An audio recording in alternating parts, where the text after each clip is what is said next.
jumping blues, so you don't have to making you smile as long as I can. Storm clouds are coming, and it's best if you prepare. If we get tomorrow, promise I can try. Give you love to borrow, just to get us by. And sometime when you're ready, soften up the blow. Our love was never made to last. I don't wanna give you back to hold on to.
Just to get us by.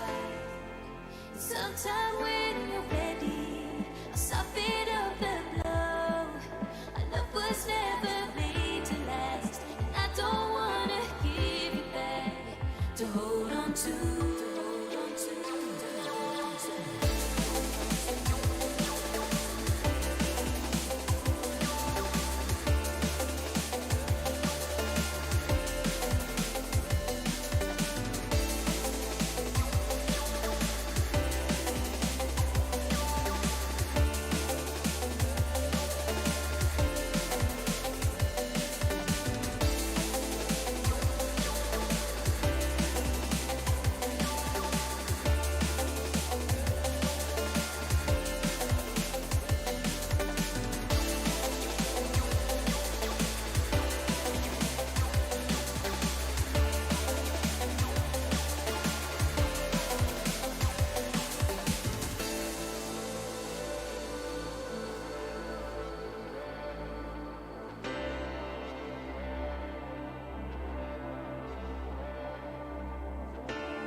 It's been 5 years since I saw your face. The sun was shining bright that day. 5 years ago, we were getting ready for the wedding of the year. It's been a while now since we danced the night away, since I saw your face.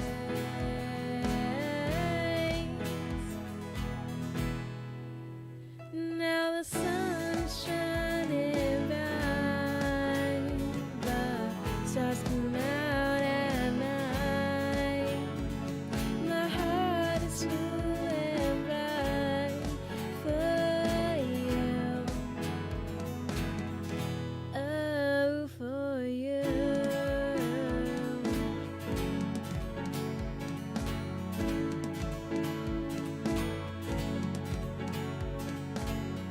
And things are changing now.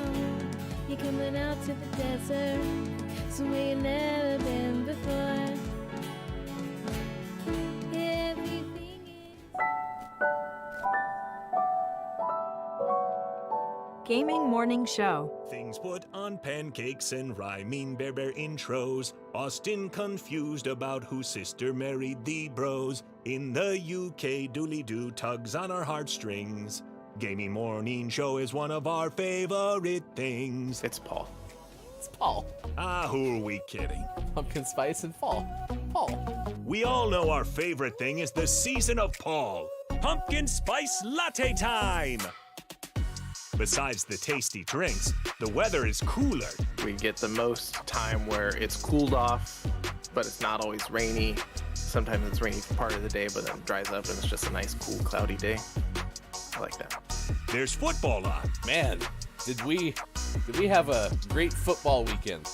Both of our teams performed to the tippy top of their tippiest top of performance, and boy, football is fun. That's gotta be enough for all of the hosts of Gaming Morning Show, right? Right? Okay, so when Club Penguin changed, they changed everything. They got more mainstream, and I wrote them an email. And I was like, it would be really nice if you guys could go back to the way things were, because the original Penguins, we really miss it. I speak on behalf of all of the OG Penguins, and we all are really upset. Brent, you've changed, man. You're the Lorax for Club Penguin. I was. I speak for the Penguins. Well, penguin begins with a P. So, happy Paul, everyone, from all of us at GMS. Broadcasting live from Redner's Rescued Cat Figurine Museum in Menominee Falls, Wisconsin. When Sean Redner told his wife, Hillary, that he wanted to turn their Wisconsin home into a museum of cat figurines, she had a predictable response. We're gonna do what? We'll do that some other time, huh? Okay then. Broadcasting live from the same places they've been since 2020. It's time for Gaming Morning Show. Morning! Gamer, welcome in this Gaming Morning Show. We are set for Thursday, October 6, 2022. Thank you for being here. That is Sports.Gaming, left side of your screen. I am Hefty Goof, and we have 3 hours of fun, amusement, and joy planned for you. Please check us out on Facebook Gaming, Twitch, YouTube, and at gamingmorningshow.tv. Holy cow, it just dawned on me, as Kalaf, who's in the chat, also good morning to I Good Apollo in the chat as well, wrote Paul, P-A-L-L. This whole time I've been writing it with a U. Was I mistaken? Is Paul actually more of a mashup between Fall and Paul than I realized? It's gotta be P-A-L-L, because it's fall. Then how do you spell Potom?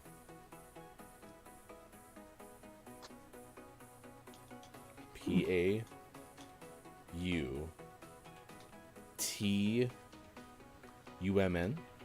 Potom. Yeah. Okay. All right. Potom. Well, then that convention works well, except for, that one literally says P-A-U, like Paul. But you can't make Paul be P-A-U-L-L.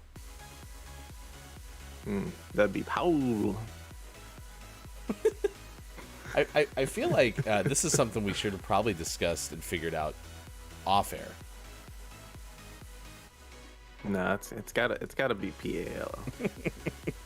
Wow, it's good Apollo running our advertising department this morning. It's GMS time, let's go. But says, I get a notification on Twitter that y'all hosting a morning space on your Twitter. Does this mean that fans of GMS can officially listen to Gaming Morning Show in their early morning commute and while at work without having to worry about the monstrous data consumption of keeping a live stream open on your phone? Yes. Yes, it does. Apollo, that's... You've written all the copy that we need. We appreciate it very, very much. Take us with you on Twitter Spaces and as well as Twitch audio-only mode. Yeah, nice work. Nice work, Apollo. Good assist. Nice. Good assist. Hey, listen, we got Gaming Morning Show, Morning Gaming News coming up. That's going to happen in a mere 15 minutes from now, 6:50 a.m. Pacific time. We're at Birthdays this day in gaming history. We're very excited about that as well. Do you remember Fat Bear Week from a year ago? Loosely? Very loosely. Yeah. I was introduced to this by some former coworkers, my last full-time job. And it is a bracket, a March Madness style vote of the fattest bears in Alaska. This is from the Katmai National Park and Preserve. So I'll have that story coming up for you in about 30 minutes from now. I'll tell you what Fat Bear Week is all about. Also, next hour, Virginia's 9-year-old becomes the youngest to ever have wisdom teeth removed. Wow. That's not a fun time. Is that, as I say, is that a distinction that you necessarily want? I mean, it's nice to be recognized, I'm sure. I mean, I'm sure there's a good reason for it. We'll get to the story. How about we just wait? We'll reserve all of our thoughts until we actually get to the story coming up about 7:40 this morning as well. It's National Coaches Day, National German American Day, National Mad Hatter Day, National Orange Wine Day, and National Plus Size Appreciation Day. And then our topic of the day has to do with noodles. Today is National Noodle Day, so we're asking you, what's your favorite way to eat noodles? Forgettable Vendetta in the chat already had said cooked with a fork or hands if you can't find a fork. Nice. Nice. I don't think I've eaten pasta with my hands. Yeah, not in like heaps. You might have grabbed like a stray noodle or something, right? Sure. Yeah. I prefer noodles only uncooked and with my feet. You like the snapping sound. Yeah. Crunch, crunch, crunch, crunch, crunch. You know, this is an interesting question because, I mean, noodles cooked, probably that makes sense to most people, but in what vessel? Do you want traditional Italian pasta dishes? Are you wanting ramen, perhaps? Do you want crispy noodles that are put on top of some sort of salad or alternative food item? I don't really know where else that goes, but I mean, where do you want them? Doesn't always have to be dishes like pasta. Yeah. I like homemade noodles. Those are yummy.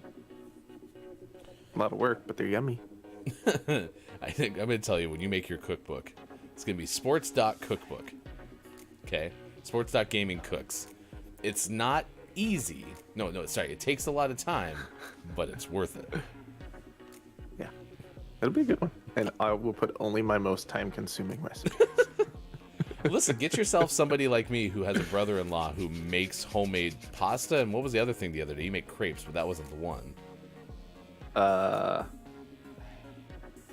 It was the same. You said the exact same thing. It's worth it. Tortillas. Yes. Yeah. So. Yeah, they're quite yummy too. Yeah. This is why I married into this family, even though I married first, but I had a good feeling that like. That's why you brought me in. There you go. Listen, it's National Coaches Day. I recruited. Okay. Good morning to the Element of One in chat. It is good to see you. Good morning. I'm a good noodle. Absolutely. We love you as a good noodle. Interesting approach, said Forgettable Vendetta, with the uncooked and feet method that you're applying to eating noodles. You gotta just be committed. And once you start, see, that's the thing. Once you start, you'll never eat noodles another way, probably. I don't know. I don't think Bob likes eating noodles with feet. Bob is good with it. Never mind. Bob is okay with it. Okay. Oh. Bob's pretty on board with anything. Yeah, is Calaf and Bob similar in that respect? Because Calaf will eat Scrapple, and I bet Bob would like Scrapple. Not a chance I'm eating Scrapple. Oh, never mind. Okay. Very succinct and to the point. Gross. 854 Divot, let's go and chat from Calaf. Oh, Fat Bear Week. Naming Calaf has picked Calaf's favorite bear. 854 Divot. There he is. That's a good bear. Okay. He's a big bear. Not like the mountain and ski resort in California. Not like that big bear, but he's like a large bear. Different type of bear. Still a good bear. Hands down, says Drew Mega, I love most Asian-style noodles and soups. Ramen, pho, Korean. Sorry, I always say pho wrong. Pho. Korean cold soup noodles. Okay, and you're perfectly timed, Drew Mega, saying that, because I also was running through other ways to have noodle soups. You could have chicken noodle soup or any other types of soup. Mm-hmm. It's true. We just made chicken noodle soup not that long ago, and it was pretty tasty. Let me guess, homemade noodles? Yeah, you gotta. Perfect. You know why? Why? Well, because... it takes a long time, but it's worth it. That's exactly why. Now, Elman says pho is probably my favorite. Pho, fei, fee, fo, fu. Did I just turn into the giant from Jack and the Beanstalk? A little bit. I actually, fun fact, played the giant in a children's production of Jack and the Beanstalk, and I had a song. I had a musical number, Sean.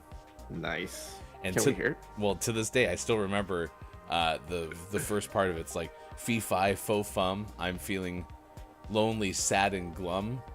I never have any friends at all, and the reason is because I'm so tall. Oh, but it was he's music. a sad giant. I know. That's the whole reason he wanted Jack to show. That's the whole reason he threw the beans. Wait, no, he didn't grow the beanstalk. That's the whole reason that he was excited when he saw the beanstalk. It's because he was gonna get friends. That's sad. Couldn't have been better. Poor giant. Soda on the side. Yeah, you can have soda side. That's also a song. Chicken noodle soup with a soda on the side. Nice work, Calaf. You're on fire this morning. You're on fire. I went out and delivered food last night. It was awful. Oh, that's a bummer. Just one of those nights. I had one order where I walk it. This never happened before. I walked in and it's like, hey, I'm here for the pickup for John or whatever. And they're like, John? John's order's already been picked up. Well, I'm here for the order for John. Are we sure? You know, I'm not really doubting them. Just kind of a follow-up question. Make sure that I can tell the app people, you know, that, hey, this one's not available. It's already been picked up. And they're like, yeah, absolutely sure. It's like, okay, cool. Well, thanks. I'll figure out what to do. In my brain, I'm like, well, this is the worst part of this gig. So now you have to go and chat with somebody and you're just losing time. And the whole way to do this is you're trying to do it timely. So I chat with the person on the app, and that person goes, could you just ask him to remake it? And we'll reimburse them the cost of remaking it. I was like, well, they said it's already been picked up by another driver. The order's on its way to the customer. And the person's like, well, I have no record of that. Would you please have them go remake it? We'll reimburse them for it. And I was like, sure. So I sit in my car for about 45 seconds. I go, they are 100% sure that this order has been picked up by another driver, is on its way to the customer. The customer will certainly and definitely get the food. I'm going to move on. Can you release the order so that it doesn't... maybe I can even get like a partial payment or something. Person's like, would you please go inside and ask them to remake the order? We will reimburse them for their time. Yeah. So anyway, I just decided to take myself out of the equation and just cancel the order from my end, which probably hurts ratings and stuff. I'm like, listen, we're diminishing returns at this point. I guess I don't understand Like, I'm trying to explain. The person just told me it's been picked up. Everything's working other than I'm really the only person who gets any negative outcome from this because I had to drive all the way over here just to be told that it's not available, right? Uh-huh. John's getting their food. The restaurant's getting paid for the order. Anyway. John's probably even getting his food faster than he expected. What do you mean there's this delay? I'm sorry, teammate. I got in your way. And that's going to result in a bad goal. Wow. We have some breaking news from correspondent in the field. I am JF Downs.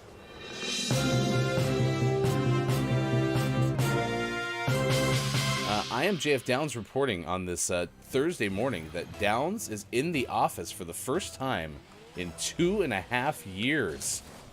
Wow. What's the office like? Tell me more. Have you ever been in love? Do you want me to tell you what it's like? Have you ever seen those TikToks? No. I don't know what that clip is from, that voice line, but that's what Downs is telling us right now. Oh, and also Downs would like you know that Downs hates it and misses us very much. Downs, is this temporary or is this an ongoing thing that you'll have to be doing? And I say that like Downs can actually hear me right now and is saying VOD, VOD, VOD, VOD.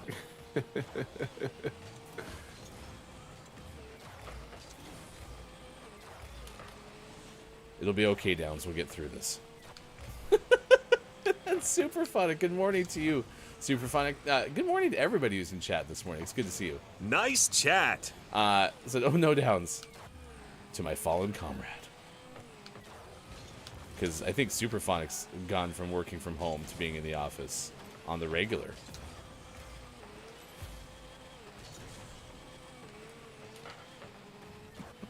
I never got to work from home. It's hard to do my job remotely. What would that sound like? All right, now lean this way. Okay, now push real hard. Did it work? Pushing as hard as I can. Do you feel better? No, it hurts real bad. All right, well, that's still going to be $50, please. No. I'm still in pain. Where are you going? Click. This call has it.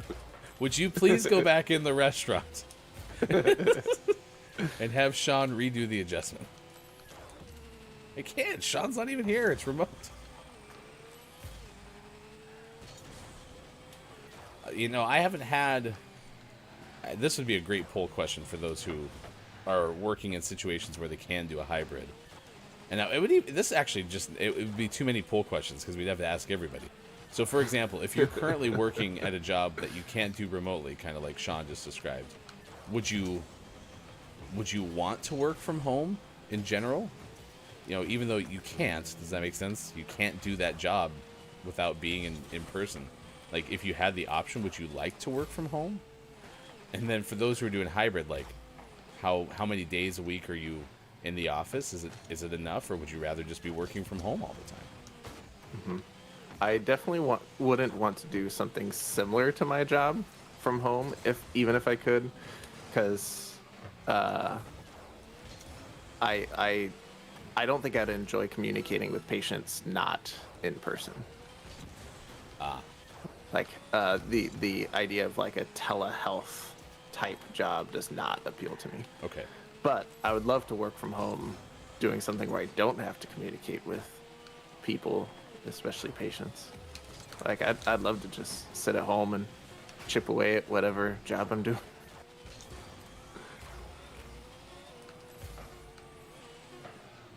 Superfox says, I love working from home, but I am more productive at the office. Don't tell anybody that, because that's been the big argument, right? Is, if you don't get people back in the office, we're not going to be productive.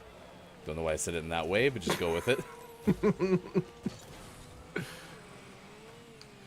So what you're saying, Superphonic, is that sucks. You're more productive. can't even replicate how I said it. It was that bad. You started productivity, but made it productive. Productive. So yeah, don't tell anyone that. Listen, I know Superphonic a little bit to know that Superphonic's commute involves, I believe, the Tube, 6:25 West Coast, 9:25 out east. It's 2:25 for those watching GMS in the UK. And I think the worst part about having to go into an office is the amount of time it takes most people to get to the office. If we could design a perfect system where you're able to live within a very small radius of where you need to work, everybody could, and they would also want to, right? Because that's another factor in this whole thing. I'm sure people would be more open to going to the office, but especially in the US, I was reading the other day that the average commute times are somewhere between like 40 and 60 minutes. Either it was round trip or one way, and I wouldn't be surprised if it was one way. So I think that's the big hang up. It's not necessarily having to go somewhere else, it's having to take the amount of time it takes to go somewhere else. Right. So. What a good start to the show. I'm very still pleased with Apollo. Hey, chat, did you know that fans of GMS can officially listen to Gaming Morning Show in their early morning commute and while at work without even having to worry about the monstrous data consumption of keeping a live stream open on your phone? That's right. Check us out on Twitter Spaces, as well as Twitch audio only mode. While we do the news, would someone let Downs know that we are live on Twitter Spaces? Maybe that would work for Downs now being back in the office. So maybe Downs could convince the whole office to throw us on the inner office speakers. This is an opportunity to introduce us to the rest of your office. Not to make this about us, chat, but if you could please go to the centralized place where all the music gets piped into your store, your office space, you all should say, hey, guess what I just discovered recently? You can make it that way. I want to go and have you listen to this morning radio show that plays games. Nice chat! Good morning to Pickling. Let's get the news, the video game headlines of the day. And for that, we do, as always, throw it over to #VideoGameExpert. Here's Sean. Good morning. It is Thursday, October 6th, 2022, and this is your Gaming Morning Show Morning Gaming News. So we talked about PlayStation Stars recently, and we're going to talk about it some more in some detail because PlayStation Stars is now live in North America and South America. And this is everything you need to know about Sony's new rewards program. This is from Ioan of Polygon. First up, it's live right now, so you can go check it out. You do have to sign up, and I would suggest doing that early if you're going to do it at all, because you start out at level 1 and nothing's retroactive. So you should probably sign up early before you play any games. And in here, there's a section on how do you sign up. And it says to go to the PlayStation app, and you'll see a blue button with a star on the top in the navigation bar. I tried that it wasn't there. Oh no. So maybe the app is being updated and it's rolling out, and the update just wasn't available to me yet. So you can't do that. But you can go to PlayStation.com and sign in, and there was a button there for the Stars program, and you can sign up there. And signing up was really as easy as clicking a button, agreeing to the terms, and then you're good to go. So it's not complicated. Although all over the website it's telling me unlock the full power of PlayStation Stars with the PlayStation app, and gives me a QR code to download the app that I have that doesn't have PlayStation Stars in it. So they're getting there. Tell me. It'll take some time. I open my PlayStation app. Tell me where it's supposed to be again. It says blue button with a star on it in the top navigation bar. Ooh, I may have it. I may be very special. Man, I don't have to update. Look at that. Earn points, digital collectibles. Be better than sports.gaming. That's interesting to have in here. So specific.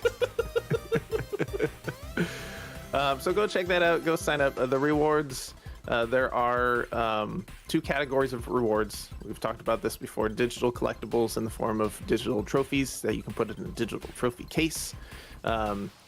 And you can also earn points, which can be used on more collectibles or on games from the PlayStation Store. To level up at least these first couple levels, it appears like you have to be spending money, which again, we've talked about.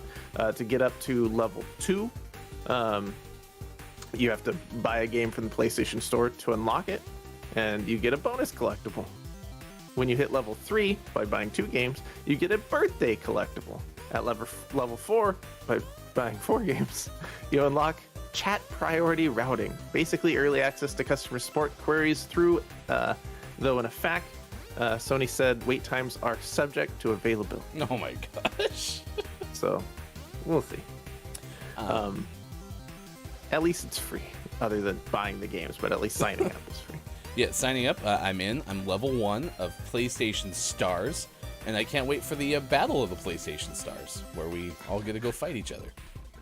I'm excited for dancing with the PlayStation Stars. I do want to know, for someone who only basically plays Rocket League and Apex Legends, is there a path for me, PlayStation? Yeah, we'll see. We'll see.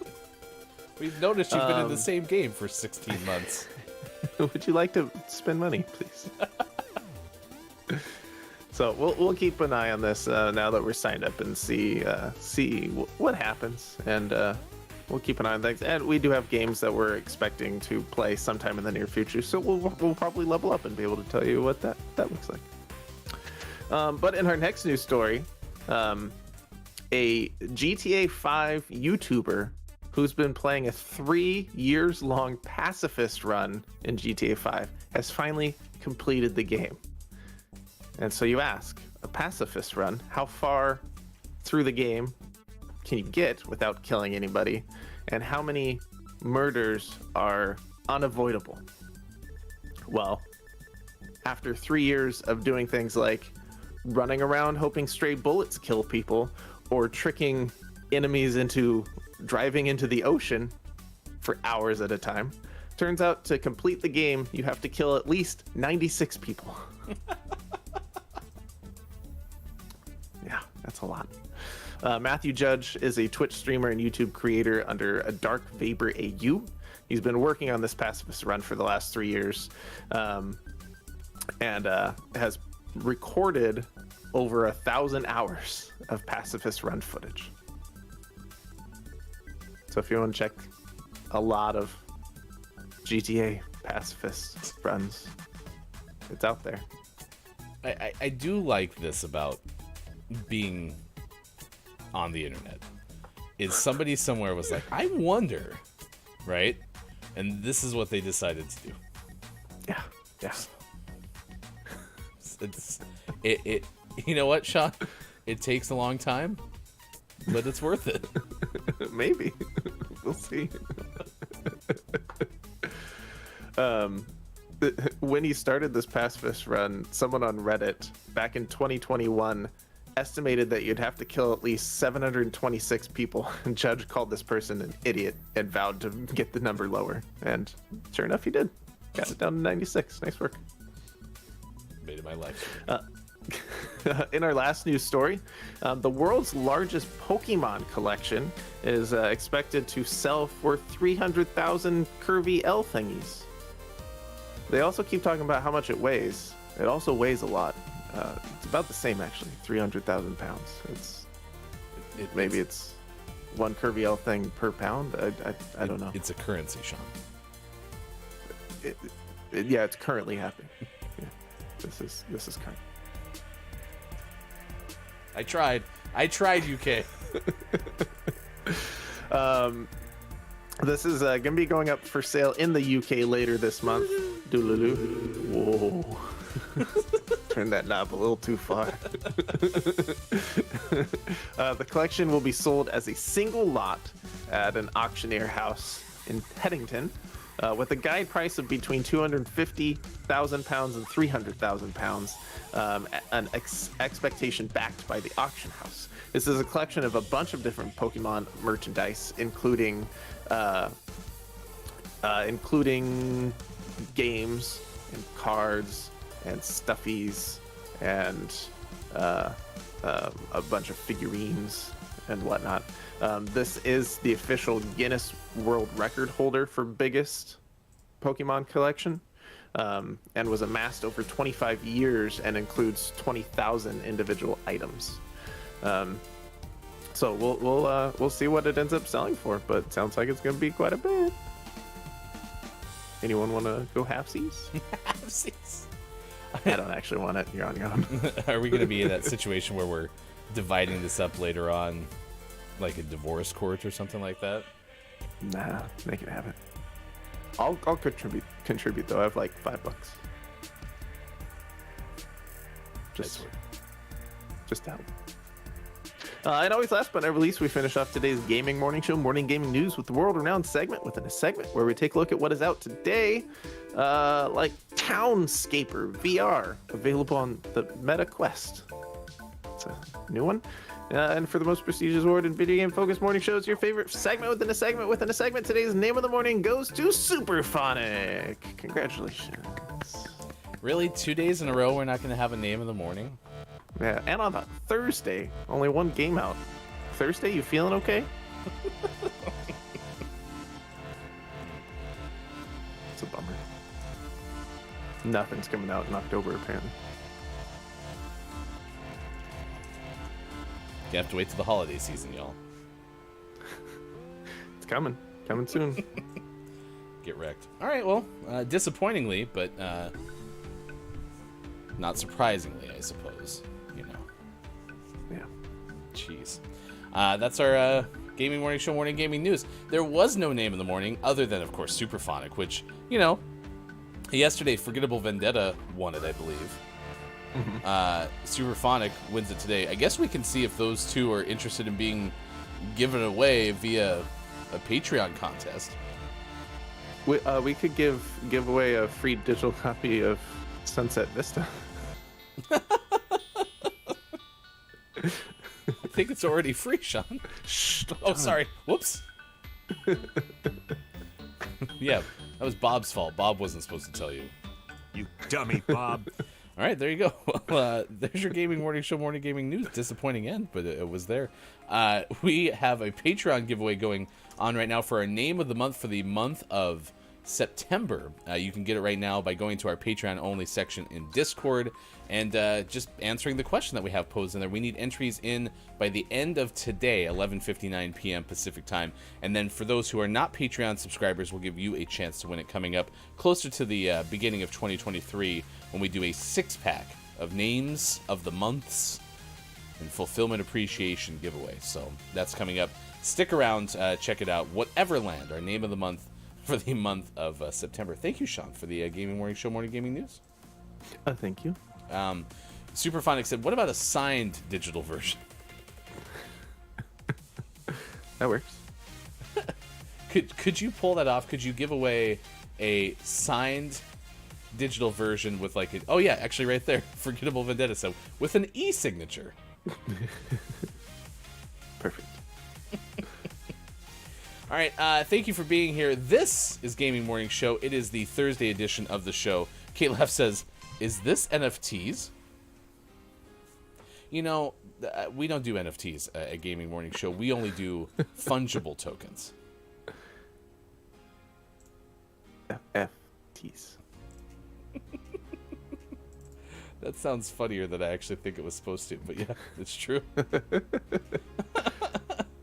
Yeah, don't worry about it. We'll take care of you. Now available from GMS, Hefty Goof's Fungible Token Emporium. Selling non-fungible lubricant. You know, what the NFL clearly stands for. Oh, yeah. I remember now. Lube, the sauce of metal things. Do you like the NFL, Sean? I thought I did. 7:39. Thank you for being here. We'll get to more of your comments in just a moment. Right now, it is time to see what we're tracking at this hour. You can news if you wanna. And that is a story of Fat Bear Week. That's right. Pick your favorite bear. Who's going to prevail as Fat Bear Week has started. This is a story from Ben Hooper of UPI. Sean, I want you to give me your favorite at the end of this story. We already had Calaf picking 865 Divot, I believe was the name of the bear. This is from Ben Hooper, as I mentioned. Katmai National Park and Preserve's annual Fat Bear Week has arrived, with fans of bulky Bruins being called upon to vote for their favorite of the park's hibernation-preparing residents. Fat Bear fans can browse the competitors on the Alaska Park's Flickr page and cast their votes at fatbearweek.com each day from noon to 9 Eastern. That's 9 a.m. to 6 p.m. Pacific to choose the winning bear in a March Madness-style competition. Quote, Fat Bear Week is a celebration of success and survival. It is a way to celebrate the resilience, adaptability, and strength of Katmai's brown bears, the park said on the website. The annual event started as Fat Bear Tuesday in 2014 and expanded into a week-long Fat Bear Week tournament in 2015. The lighthearted competition celebrates Katmai's brown bears as they pack on the pounds in preparation for the winter hibernation. Nice. He doesn't have a name, but 901 looks nice. Okay. So there's just not a name at all? Yeah, his name's just 901. I kind of like the simplicity of it. All right, chat. Who do you got? Fat Bear Week. It's happening right now. You can even see the bracket on Instagram. Okay. Well, then, Calaf's didn't have a name. 854. Yeah, but then has a name. Some of them have names, some of them don't. Oh, I see. You got to go to the website and check them out. Gotcha. 151 Walker and 747. Okay, come on. You can't tell me that there is a better Fat Bear name than one that's also the name of a jet? Ooh, I might be all in on 747. I got to take a look at things. Ooh, 854 Divots up against 151 Walker today. Are you sure, Calaf, that you want to lock in on 854 Divot?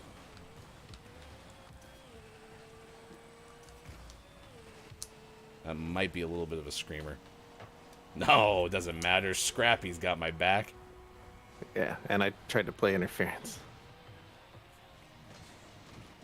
Hey, Uncle Scoob. Scrappy. Not Scrappy Doo, Scrappy Thrills. Calaf said during the news, I called someone an idiot and had to back it up as my new favorite reason for trying anything.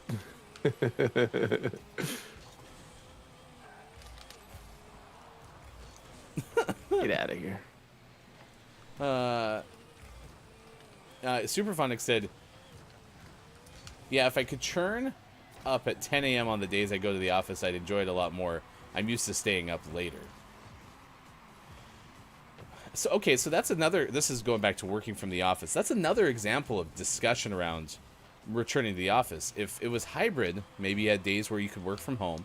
I think that makes sense. I really like, if I had to go back to a full-time, 5-day-a-week job, I would try to advocate to have, Mondays and Fridays from home, and then try, if I could only negotiate 2 days from home, even though I honestly enjoy going to the office unless the commute is just draining, which it easily could be because most commutes seem like they might be. Yes, I got lucky there, but it worked. However, I would want to try to have a little bit of a say in the schedule. Does that make sense? Like, I'd want to be able to say, hey, could I make the Wednesday be 9 a.m., but could I be in at 10 a.m. on Tuesdays and Thursdays if I was like Superphonic and stay up too late? Because I don't, but what if I did? So, can I come into the office at 4:45 a.m.? No one will be here for 4 hours. Exactly. That was my dad's work schedule. Get there like before everyone else and leave a little bit after lunchtime. Scrappy Thrill is cracked. We keep setting them up. Cracked. Ooh, I do like the baseball one. I forgot about that. So, all right. K-Laugh is locking in on Divot. That is officially K-Laugh's pick. Respectfully acknowledging, though, Divot's competition.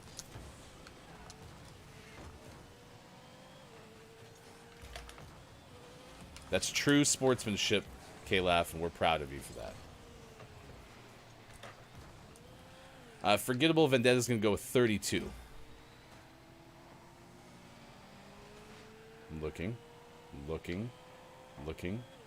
His name is Chunk. It's pretty good. Where are you seeing the description of the bears?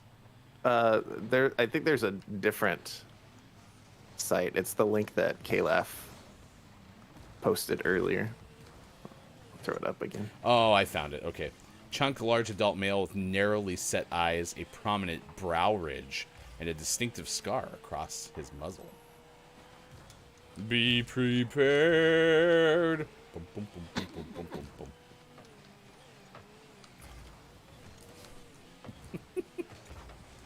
boom. Still, my favorite part of that song is the chorus, where they like the fill in the backup singers from the Hyenas, where it's like, we repeat endless meat.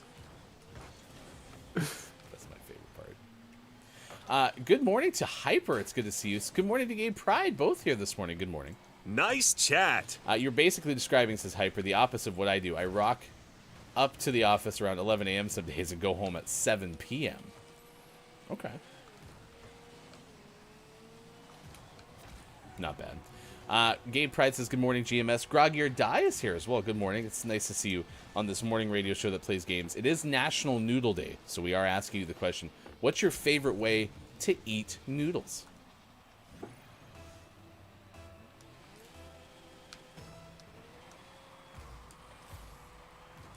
Since we've been talking about food and cooking, art, wow, that was a nice play.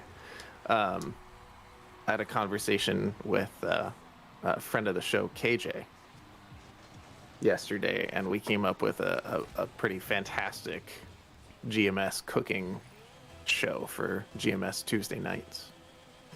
Would you like to hear it? Yeah. All right, it's Hefty Goof Cooks. I instruct, but I can't see what you're doing. So, like, I can be in the same room, but I can't be facing you, or I can just be in a completely separate room. And I give you directions, and you can ask questions, but I can't actually see what you're doing.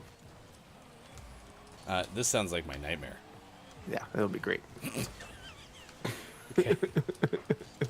So, we're adding more content on the heels of GMS Fudge, which is also something that's not something fun for me to do. Okay, cool.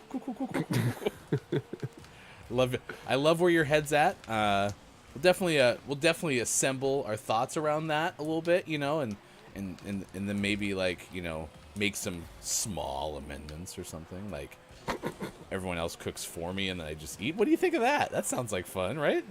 That's boring. Everyone does that. Almost like the same concept, just reworked a little bit. No, it's not. So I'm in the kitchen, okay, and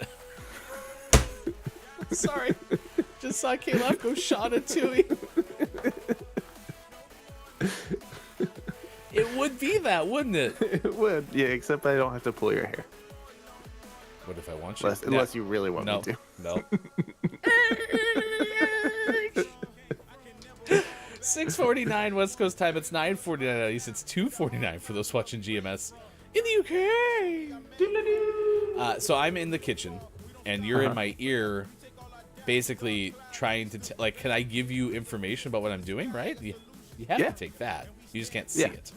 I just can't see it. So, like, if you start making a mistake, but you're not communicating it, like, I have no way of knowing. So when I start making the mistakes, I think this sounds like a bad idea. I walked a 5K today, said Groggy. I think I deserve fettuccine Alfredo. I deserve the nudes. Kate Pride said my favorite way to eat noodles is with my mouth. Smart. It's smart. I think this is a good way to clarify. Yeah, don't eat your noodles with your feet and uncooked like Sean does. I mean, unless you like it, then you do you. That's true. That's true. Who am I to judge? All right. Thank you for being here, Sean and Tui. GMS Tuesday night, Sean and Tui. See, now it has a good name and everything. Yeah, chat's marketing department has been on fire today. For example, does that mean that fans of GMS can officially listen to Gaming Morning Show on the early morning commuter while at work without having to worry about the monstrous data consumption of keeping a live stream open on your phone? That's right. We're live on Twitter Spaces right now. You can listen to us there. You don't have to be on Twitch, Facebook Gaming, or YouTube, but you can be. That's the cool part. We're where you want us to be. Let's work, Apollo. All right, let's do birthdays this day in gaming history at 6:50. We'll take a look at the games that came out this day in history. We'll also let you know about any lawsuits that might have come out. Also, next hour, 10 useless facts about pasta that we'll share with you, as well as a Virginia 9-year-old who becomes the youngest to ever have wisdom teeth extracted. Also, one more order of business before the birthdays. It's Fat Bear Week, but we have to say hi to our favorite bear. Don't know if this bear could qualify or participate in Fat Bear Week because, well, this bear never hibernates. There's no reason to pack on the pounds when you're getting your food directly delivered. It's sound. So instead of going up to Alaska and competing with the big bears, our bear stays here, close to our hearts.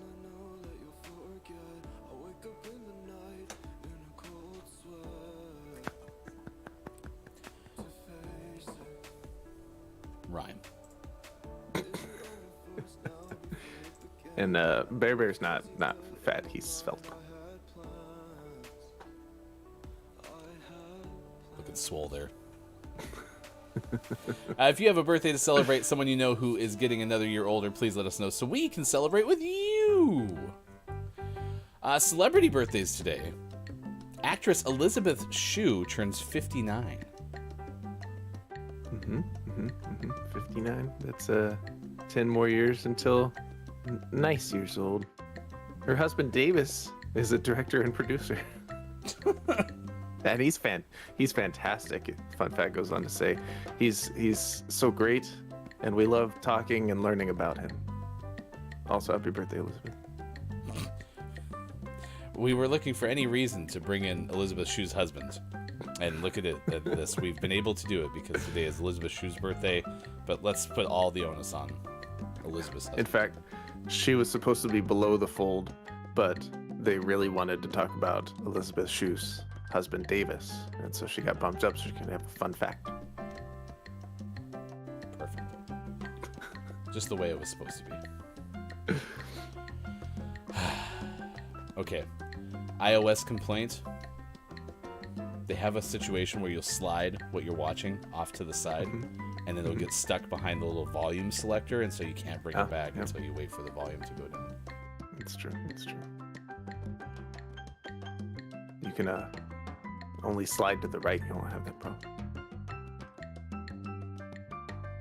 Or never turn it up or down your volume. Ever. Never modify it. Today, actress Amy Jo Johnson turns 52. She's appeared in more than 46 episodes of Felicity.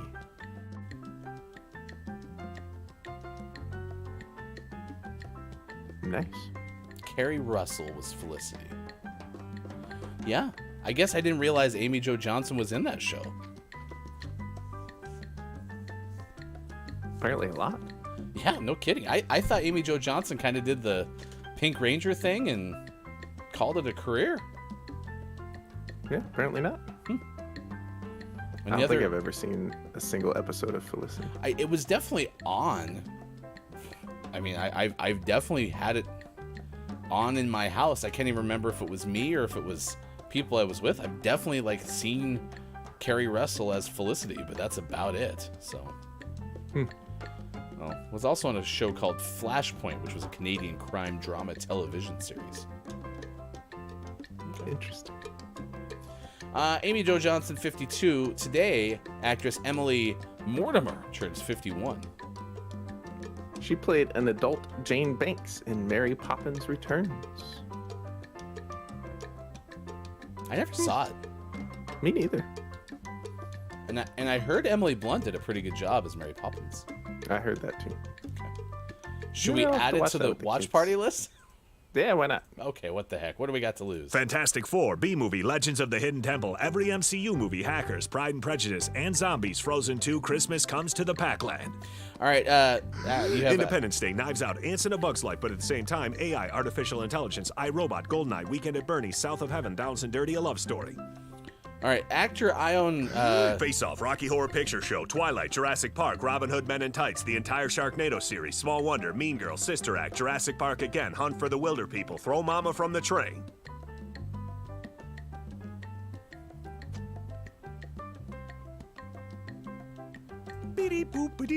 actor Ioan Gruffudd turns 49. He played British PM Tony Blair in the film W. Am I even close on that? Ioan Gruffudd? I have no idea. Maybe it's a lowercase L. He's lone. Even if it's not, next movie I see that has Ioan Gruffudd in it, starring Call him Lone. Lone. Yeah. I bet it's like Ian, Oh, and just an unusual pronunciation or a spelling of Ian. productive. Jeremy Sisto turns 48 today.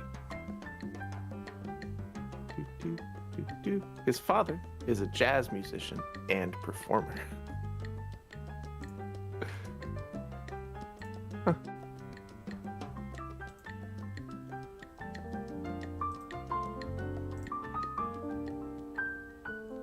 It's been far too long since any drummers have had a birthday. Yeah. We don't recall a drought like the one that we're currently on in gaming morning show history. It's making us quite glum. Mm-hmm. If you were a drummer, have a birthday. Or if you were aspiring to become a drummer, your birthday better not be in September or October, because there's no chance you'll actually become a famous drummer.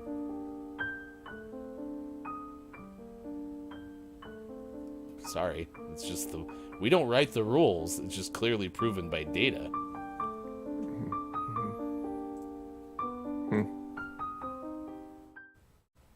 Sorry. I'm sad. We don't want it to be this way. It just is. Any other birthdays tickle your fancy? Not after that. I mean, I was going to tell you that bassist Tommy Stinson of The Replacements and Guns N' Roses is 56. But No, I don't want to hear it. No one has a birthday. I also wish that every person who plays the bass could be called a bassist, and then you could picture them reeling in fish. Fat Bear Week. A bunch of bassists. Probably more salmon than bass. But Yeah. it's a fish.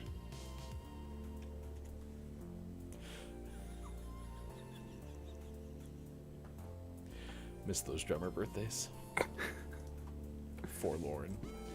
All right, this day in gaming history, we'll take you back to 1990, which means Sean gets a chance to play Lawsuit or Not Lawsuit. Sean, the year was 1990. I already told you it was 1990. So. Lawsuit or Not Lawsuit? Not a drummer. Whoa. Or a lawsuit. It's definitely not a drummer. There's no drummers in October. Sega launches the Game Gear handheld video game system in Japan. Price is 19,800 yen. Launch titles include Columns, Pengo, and Super Monaco Grand Prix. Correct. Not a lawsuit. Nice. It was backlit. It's lit. I had to confirm that because someone else was talking about having a Game Boy the other day on Twitter. I was like, okay, I got to bring up the Game Gear again because I was a Game Gear person.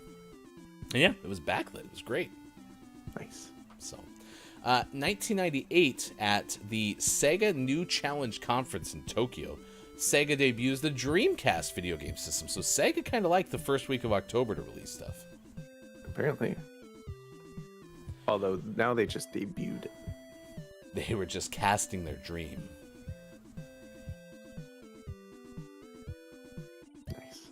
2004, and this lasted until October 10th, at the Billy Graham Auditorium in San Francisco, the World Cyber Games 2004 Grand Final Championship games are held over 5 days. 30,000 spectators watch. About 700 gamers and teams from 59 countries compete for $400,000 in prize money.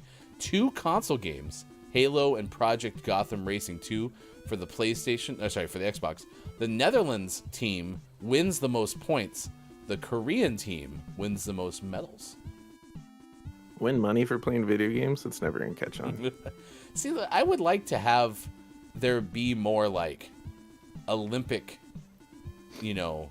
nations style competitions for video games. It'll happen. I mean, I genuinely wouldn't be surprised if you had, esports be part of an Olympic category at some point. Yeah, I bet it'll get in at some point as like a test event. And then people complain and it'll go away. 2005, Australia, the High Court of Australia rules that it is legal to install modification chips in a PlayStation 2 that allows the console to play imported or copied games. Sony Computer Entertainment originally filed a lawsuit against Sydney retailer Eddie Stevens in 2001. The reason for that lawsuit? For selling unauthorized copies of games and selling and installing modification chips for the PlayStation 2. In 2006, Sierra releases Scarface, The World Is Yours video game. That was for PlayStation 2, PlayStation Portable, and Xbox as well. Nice. Okay. It is international. No, it's just world. Nope, it's national. National Noodle Day.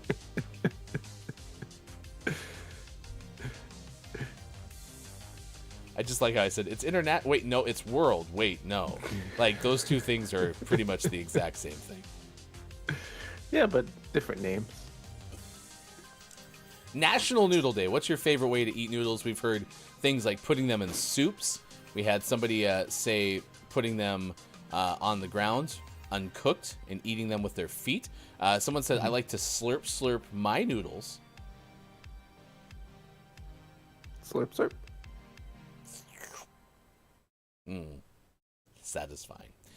So we'll have the list of unusual pasta coming up next hour. Was that the one? Oh, sorry. Useless facts about pasta. Also, get ready for the wild ride that is baseball playoffs. They start coming up tomorrow. We'll tell you where the Mets and the Mariners play. Also tonight, your Denver Broncos take on the Indianapolis Colts. So we'll tell you about that coming up as well. Sean and Hefty, it is the Thursday edition of Gaming Morning Show. Thank you for being here. Quiet Time Gaming, good morning. Some pad thai from Noodles & Co. I don't know if I've ever had the pad thai from Noodles & Co. I have not, but I do like Noodles & Co. When's the last? It's been a couple months for me. Oh, okay. So you've been there very recently. It may be a decade since I went. Wow. It's a long time. Wonder what we could do for dinner tonight. Probably noodles. Nice chat. King Gray is here. We'll get more of your comments on the other side. Gaming Morning Show, list of the day, sports. Next hour. Come back. Thanks for being here. It is October 6, 2022 on Facebook Gaming, Twitch, YouTube, Twitter Spaces, and at gamingmorningshow.tv. It's not that you're not strong, or that you know what I need. In the past I played along, so devoted I lost parts of me. This time it's not gonna happen. Don't need happy forever after. I let go of past if you do too. To leave now would be running from the truth. We could do better than this. It's not the same, but it's pretty good. So, tell GMS got meat sweats after that meal. Why did we have to leave the game? We weren't even winning by that much. Boo. Boo. Wasn't that Princess Bride? Boo. All right. It's 8:41. We'll play one more game of Rocket League. But first, let's let you know what Look-It's Michael would be tracking this hour. If Mike was here. Since he's on vacation, I will give it to you. Big thanks again to Kathleen L. for the raid on Twitch, Stoop for the follow, and all of those who have liked and commented. You can like our streams on Facebook Gaming and on YouTube. It always does a huge amount to help us. So, thank you. There's a bowl. Like, not a bowl, but a bowl. Played it a couple times the first 2 or 3 days that I worked there. Never played it again. Except for when my daughter came to visit. Other than that. No, your thing. When I worked at camp, we had a ping pong table in our break room, and that got used a lot. Like a lot. Mike job number 4. But I think that's because people just didn't want to hang out with the kids anymore. So they're like, yeah, ping pong works. Yeah. Ping pong works. Ping pong's not going to throw up on me. It's fine. It does sometimes. Does it? Yeah, we don't talk about that. Though. Do you have a Haunted dog ping pong named table. Ping Pong? Groggy We don't goes, talk about ping pong. I thought that table was used for beer pong. Wait, you could use a paddle with this thing? What? Facebook Gaming, Twitch, YouTube, Twitter Spaces, and GamingMorningShow.tv. Look, it's Michael. What is your takeaway? That was pretty okay. The Mets season opener will happen sometime between right now and tomorrow. Guaranteed. Maybe. Guaranteed, maybe. Sometimes. KJ, takeaway, Arturo is learning how to type and also possible sends me text messages so he can have on-demand pets. It's all starting. Interesting. All starting. Meow. Chris and me, my takeaway is that KJ is a Dodger fan now. Congratulations. Yeah. If you don't have a baseball team, since it's opening day, one will be assigned for you at the door. So. Chris M.E. says, I don't think NSYNC will hug you. So Joey Fatone's going to be at the Indiana Comic-Con, and part of me is tempted to go get a hug from Joey. I'm going to clip this right now. Check what my coach is tracking at this hour.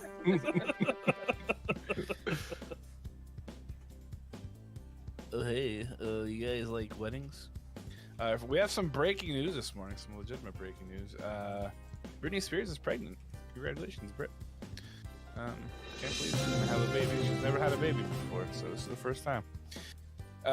Just kidding, she has 2 kids. Anyway, Ben Hooper is a good friend of ours, and he tells us about deputies in Arizona said a javelina in search of Cheetos climbed into a vehicle and ended up taking it on a brief joyride. That's right. The Yavapai County Sheriff's Office said in a Facebook post that a deputy was called to Cornville neighborhood on a report of a javelina, an animal also known as a peccary or skunk pig, trapped inside of a Subaru station wagon. Javelina. The deputy learned the vehicle's the price of like a normal game. $40? That's about what a regular board game costs. I remember back in No, my day, really? I could go to a store and buy Monopoly my for God. $10. Seriously, I feel so old. I'm like, $40. When I was a kid, I'd walk uphill both ways to play Mr. Bacon's Big Adventure. Theo Downs has a question for you. It's simply Yes. Halloween?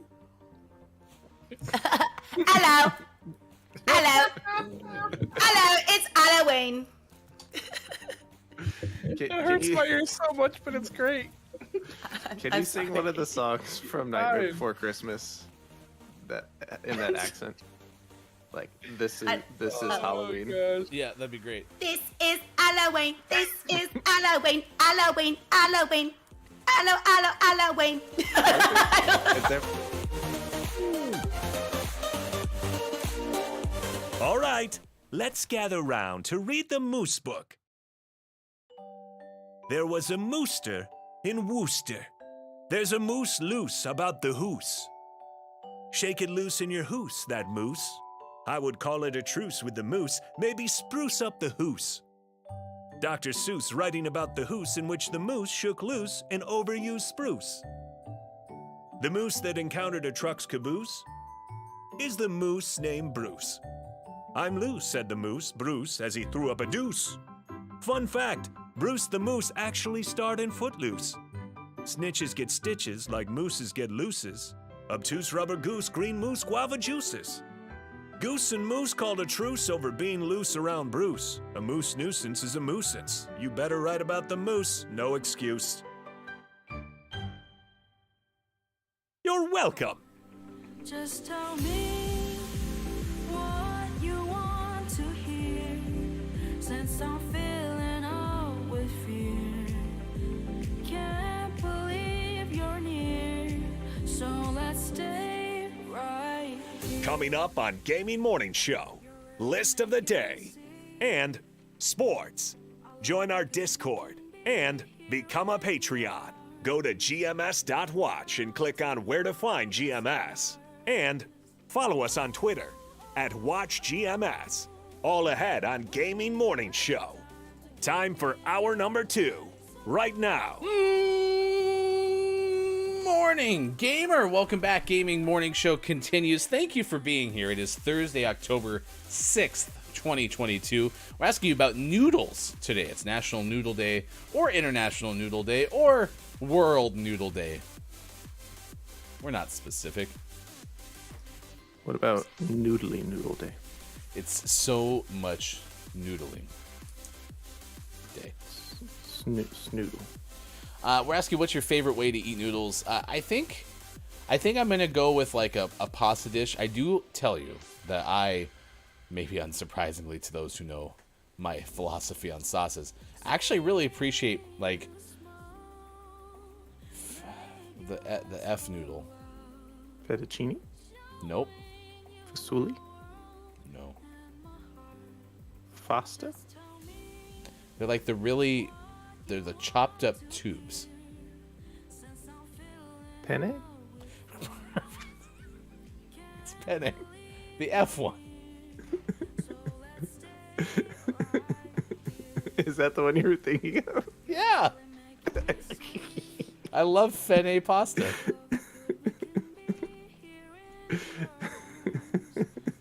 Sorry, Chad, I made a mistake. What is a P if not an F with a curvy hat Yeah. on the front? If you eliminate the little cap on the end of the P, it's basically an F. Yeah.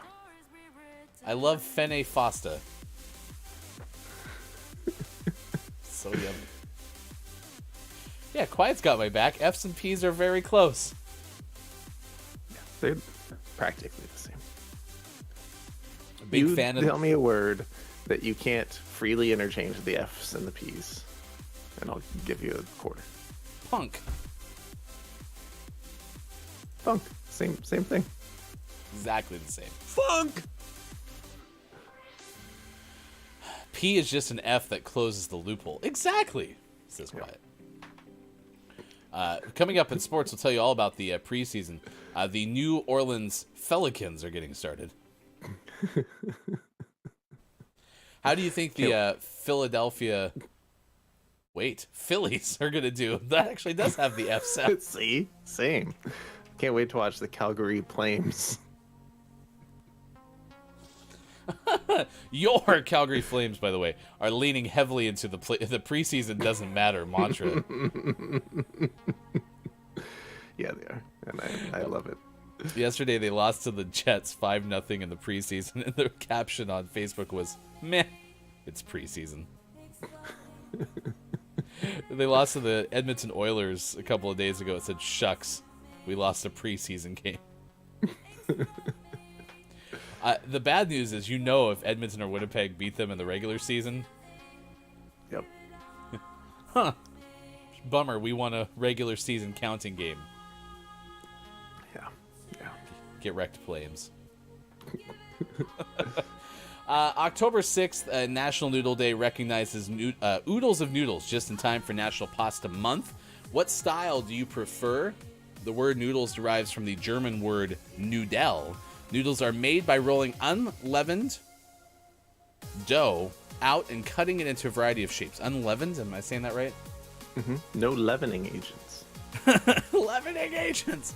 While long, flat noodles may seem to be the most common, they come in several forms, names, and textures, and each kind of noodle pairs differently with sauces and meals. It is true. It is true. In searching for a list, I found lots of lists of like noodle shapes and their most common uses. Yeah. But Yeah, anyway, so I like information's out there. I like butter and Parmesan on my noodles just fine. Mm-hmm. And so, yeah, you take a good... And I like penne as opposed to fettuccine or spaghetti because it's just less... Like, you have to, like, really chew. I don't know why I'm doing this motion a whole bunch with my hand. Like, I'm doing the running back thing, feed me, right?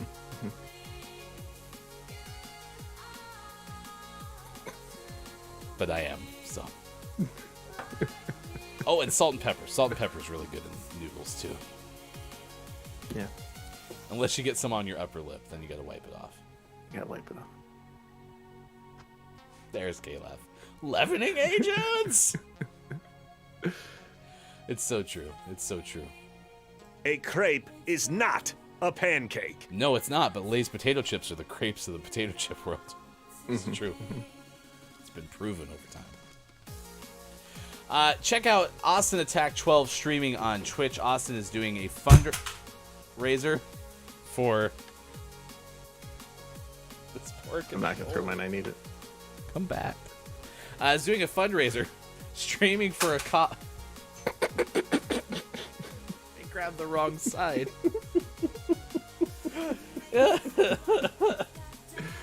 What was I saying? Austin Attack 12 is doing a stream for a cause month of October fundraiser. It's a nonprofit that supports grassroots initiatives and community-based nonprofits all over the world.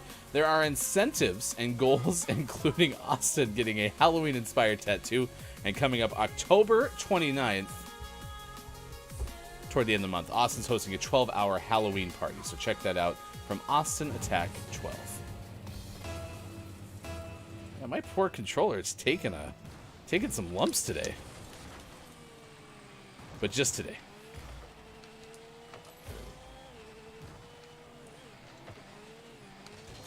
Oof. I almost collided with you, but I held off. Oh, no! Uh-oh.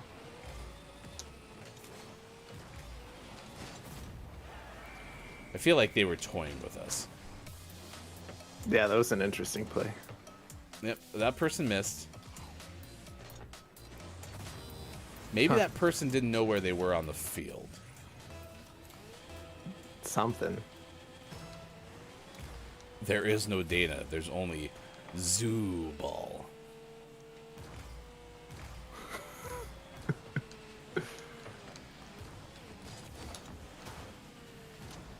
Yeah, the controller still works. If you are looking for a controller so that your smaller hands can play a PlayStation, and especially if you don't like to have back buttons, I highly recommend this brand of PlayStation controller that I myself have purchased, because it will take all of the lumps of being dropped on the cement floor repeatedly.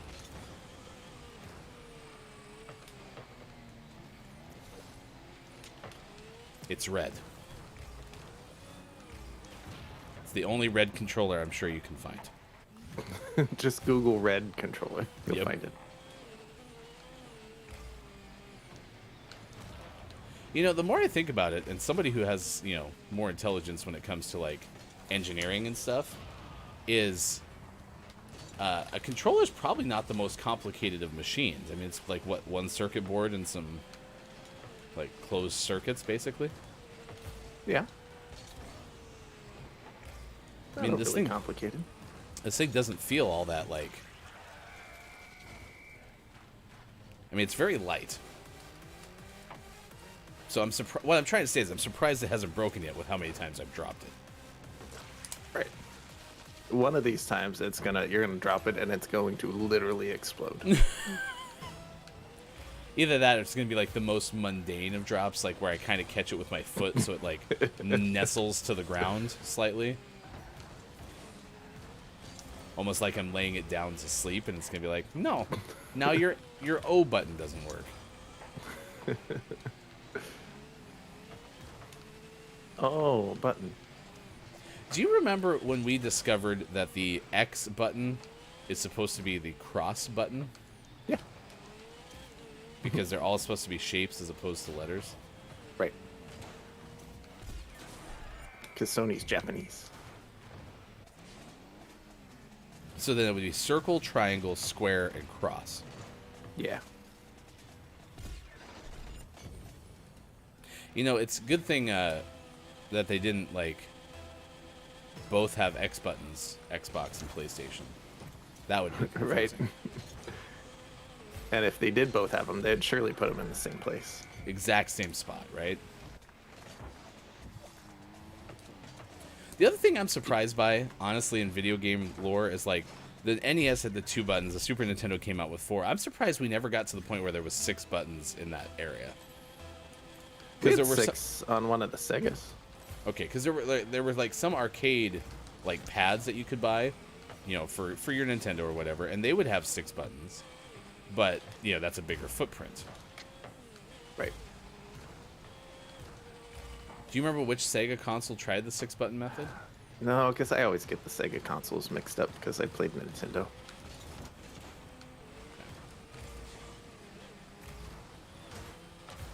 N64 had 6 buttons. Yeah, but that's they were different by that point. I'm talking about like, were they the primary buttons of the N64 controller? Well, I mean the 64 is where you started to get like a full set of buttons. Basically the 64 controller had 4 C buttons, which functioned as kind of a second D-pad. But then were also just buttons for some game. I don't know. The 64 controller is always the asterisk to anything you talk about with controllers. Yeah, I'm talking just primarily about like your main buttons that you use to like do all the actions in the game. I'm surprised we never got to 6 there. I might need to see an N64 controller to figure this out. Had A, B, O, and 4 camera buttons. Yeah, those were the yellow C buttons. Yeah. I remember those. Huh, so the N64 actually kind of took a step back from the SNES's philosophy. As far as like the main buttons, there was only 2 in a way. Yeah, see? Almost saved your goal there. K-Labs has a bunch of controllers with undergrip buttons, too. Are those like back buttons? Whoop, K-Lab? Those buttons are used for none of non-camera actions. Okay, no, I believe it. I was not an N64 person either. So... But I also still think that the PlayStation controller is the most perfect controller. Yeah.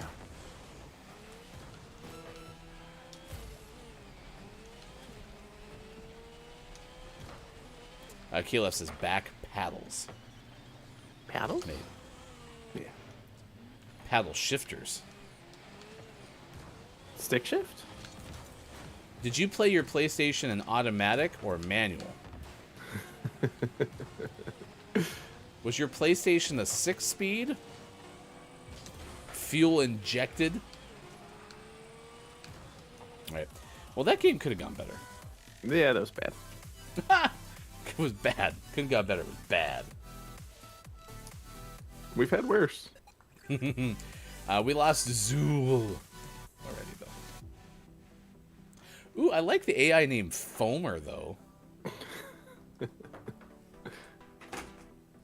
If there's something strange in your neighborhood, who you gonna call? Phone Busters. Foamer?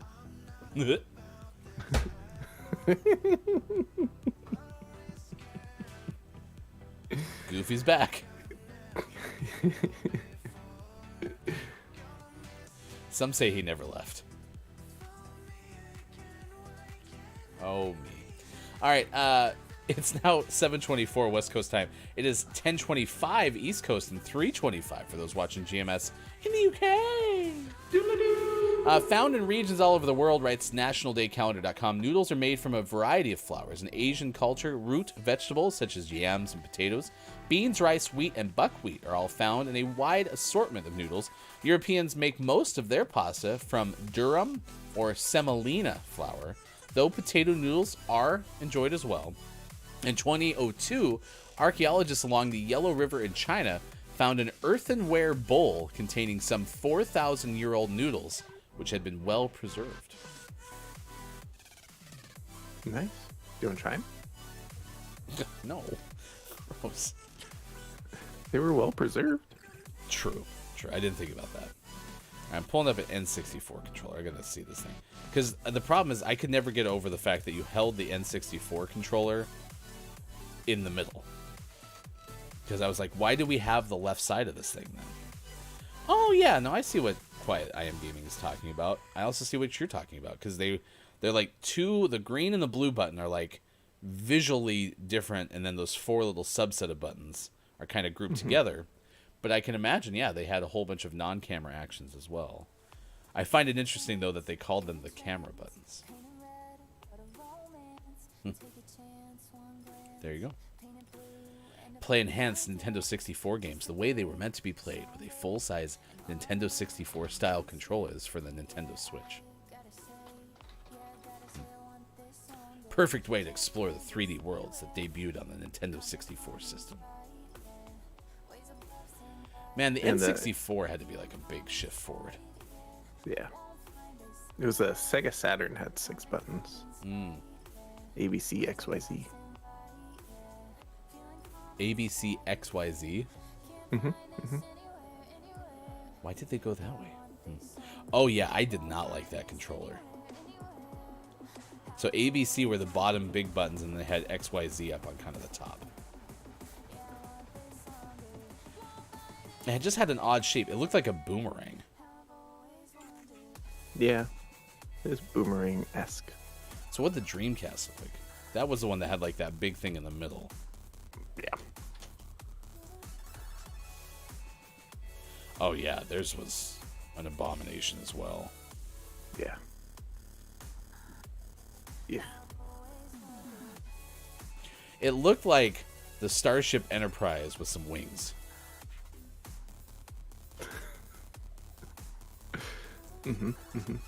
Today we take off on the final frontier. Genesis controller. Oh yeah, even the Genesis controller had some boomerang shape to it as well. Although it just had the 3 buttons, but yeah, there were a lot of aftermarket ones you could buy. The Retrobit official Sega Genesis controller had that XYZ row as well. Yeah. Did you ever use aftermarket controllers and use any of those like functions where you could like lock in turbo or anything? I never had any. I did use one at a friend's house from time to time, but I never had one myself. All right, let's do a list of the day. This is about fun facts about pasta, specifically 10 useless facts about pasta. This is from ItalianNotes.com. It is National Noodle Day. What is your favorite way to eat noodles? Quiet adds, I'll take a line nobody who's flying on a Frontier plane wants to hear for $800. The final frontier. Psh, this is your captain speaking. Thanks for being here for the final frontier. Did the pilot just say final? Are we going to be okay? We're not going to make it. Don't worry about it. That's the spirit.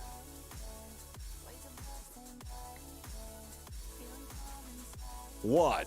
All right, this is from, as I mentioned, ItalianNotes.com. Number one, this is about pasta, useless facts, especially BBC's hilarious spaghetti grows on trees hoax from the 1950s. No, it wasn't Marco Polo. Pasta originates in China or Greece, but it's a myth that the concept of combining flour and water was brought to Italy by Marco Polo. Upon his return from China in the 13th century, utensils used for pasta making have been found in tombs, and South Italians claim it was introduced to Sicily by the Arabs. Still, Italy can claim the king of pasta title due to its strong affinity to the territory, the development of manufacturing techniques, and culinary combinations. 2, Number 2, the macaroni hairstyle. In the mid-18th century, macaroni referred to an overblown hairstyle as well as to the dandy wearing it. The expression was coined after young English aristocrats returned home from a grand tour of Italy, bringing with them foreign affections. As well as to the dandy wearing it. Yep. And that's got to be something to do with Yankee Doodle. I've never understood that song at all.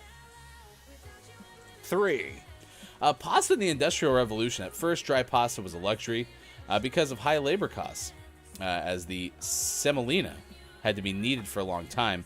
Only after Industrial Revolution in Naples, when a mechanical process allowed for large-scale production of dry pasta, did it become affordable and popular among the common people.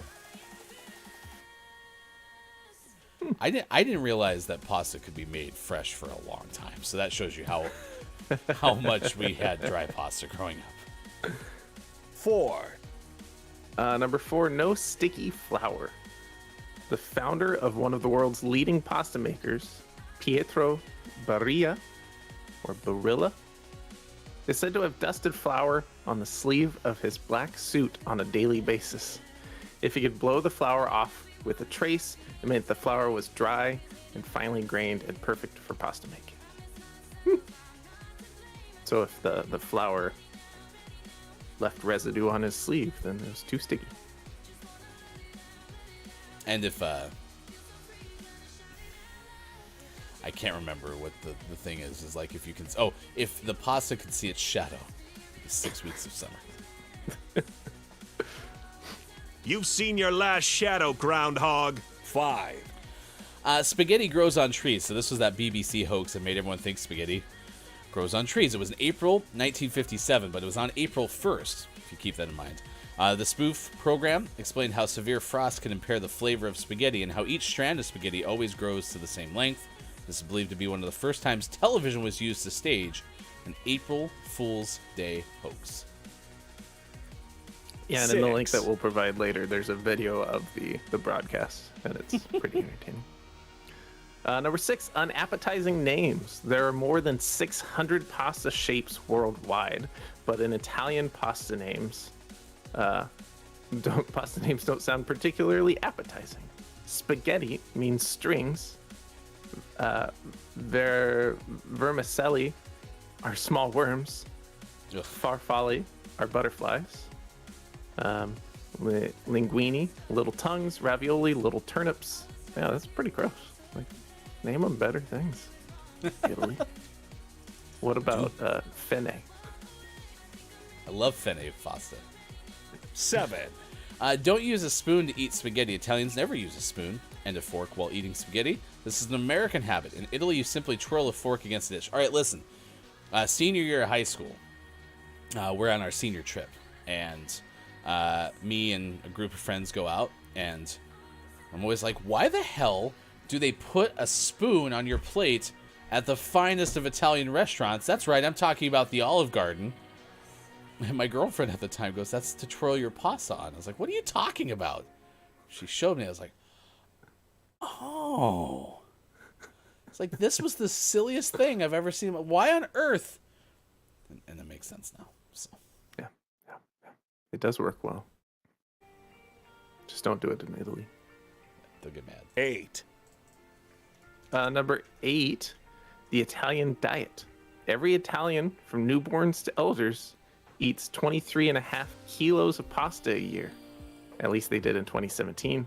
Tunisians come in second with 16 kilos, followed by Venezuelans at 12 kilos. Fun fact, my girlfriend in high school was from one of those countries, so apparently a lot of familiarity. 9. Export goods. The value of Italian pasta exports reached 41 billion euro in 2017, according to figures from Coldiretti. But in the last year, exports have started to decline. I don't remember when this list was written. Oh, June 2018, so this is a little bit old. Still, one of every 4 plates of pasta consumed anywhere in the world is Italian. More than 6,000 companies and 30,000 people work in the Italian pasta industry. 1, 0. And number 10, World Pasta Day. October 25th is World Pasta Day. Oh, is that the whole thing? That's it. All right, well, there you go. ItalianNotes.com, 10 useless facts about pasta on today, National Noodle Day. But get ready, as part of Pasta Month, apparently, coming up in 19 days, it is International and World Pasta Day. So, that'll work. Papa Paz is here. Good morning. Says, now I'm hungry. Well, this is Gaming Morning Show, so. What's for breakfast? Sean mentioned Noodle & Co., which is like a kind of chainy type of noodle place. I always used to get beef stroganoff at Noodle & Co. Yeah, their pesto cavatappi is pretty good. Okay. What about their fenne? It's superb. I was asking a question about Yankee Doodle, and you read that second one that had the word dandy in it. And apparently Gray says it was also popular among the Americans as a song of defiance, and they added verses to it that mocked the British troops and hailed George Washington as the commander of the Continental Army. Had mentioned it was a protest song. By 1781, Yankee Doodle had turned from being an insult to being a song of national pride. Calaf adds, Yankee Doodle was the British diss track that attempted to dab on your colonial Yankees. But Americans pulled a reverse Uno card and adopted and adapted the song to make fun of the British soldiers instead. I like how Calaf is learning how to write for me, if that makes sense. Your colonial Yankees. That's for Calaf. Good morning as well. Nice chat. Nice chat! To Dungeon Master KJ, it is good to see you here. KJ, I was informed yesterday that there is going to be a new show that may be part of GMS Tuesday nights called Shawnatui, where I cook, but Sean guides me without being able to see me, and instead will have to shrink himself and be on top of my head underneath an oversized chef's hat.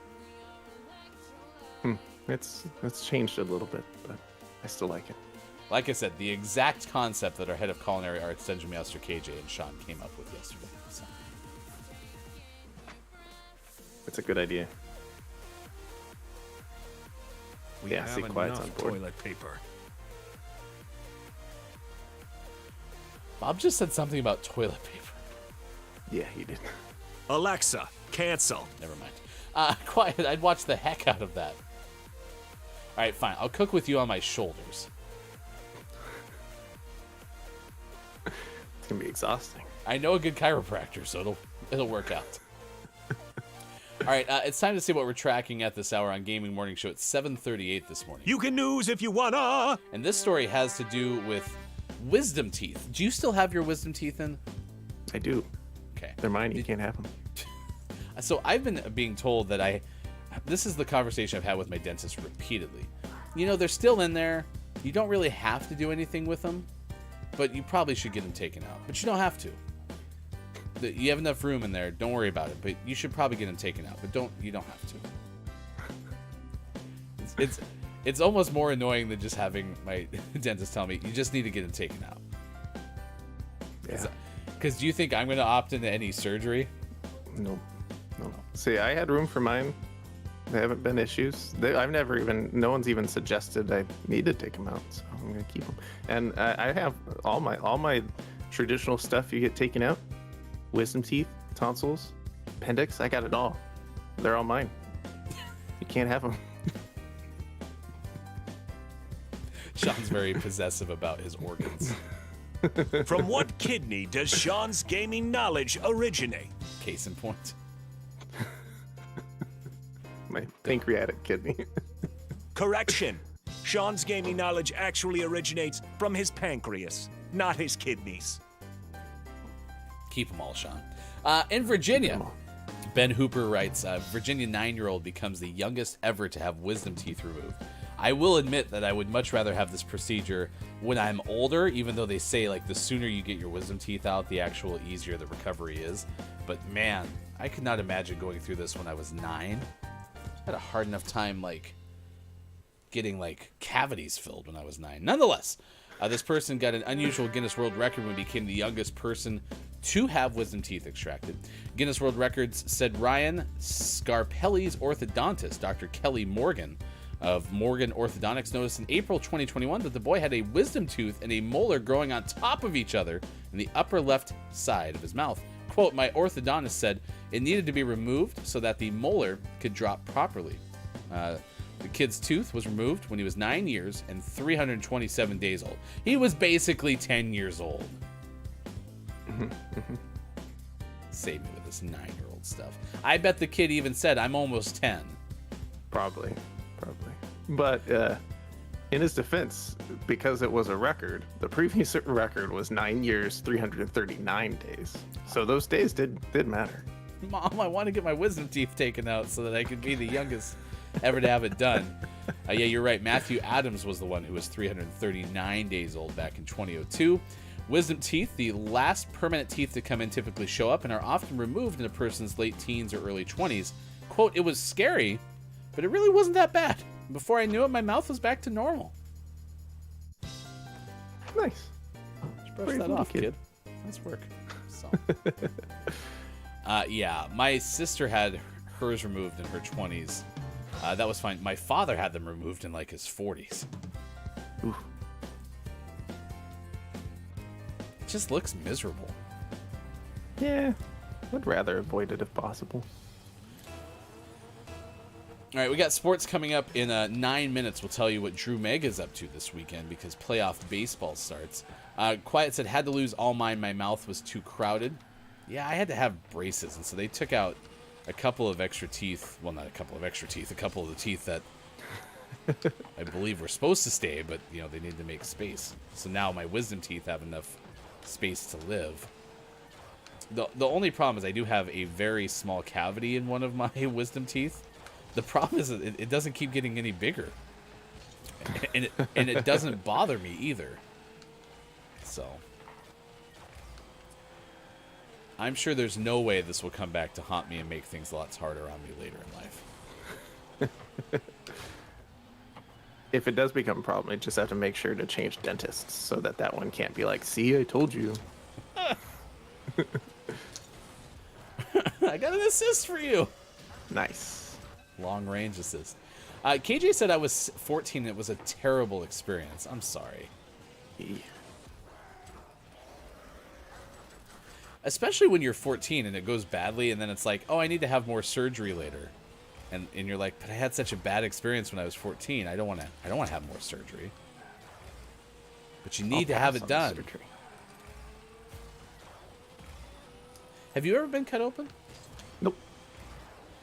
Never. That's why you have all your optional organs still. You want to know something else? What's that? Optional Organs was the name of my band in high school. You want to know what kind of music we played? Was there an organist? It was all organs, actually. Yeah. Drew did ask, what happens if I have to remove my pancreas? Where will the gaming news come from? Well, if my pancreas goes away, the gaming news goes away. As do I, because you need your pancreas. Oh, that's not one of those optional ones like the gallbladder. No, that one's not optional. You need that one. Okay. Is the gallbladder optional? Yeah. Okay. Yeah, you can live without a gallbladder. That's why what now? Oh, that's why like pancreatic cancer is so scary because that one's important. It does stuff. What does it do? It's involved in insulin production.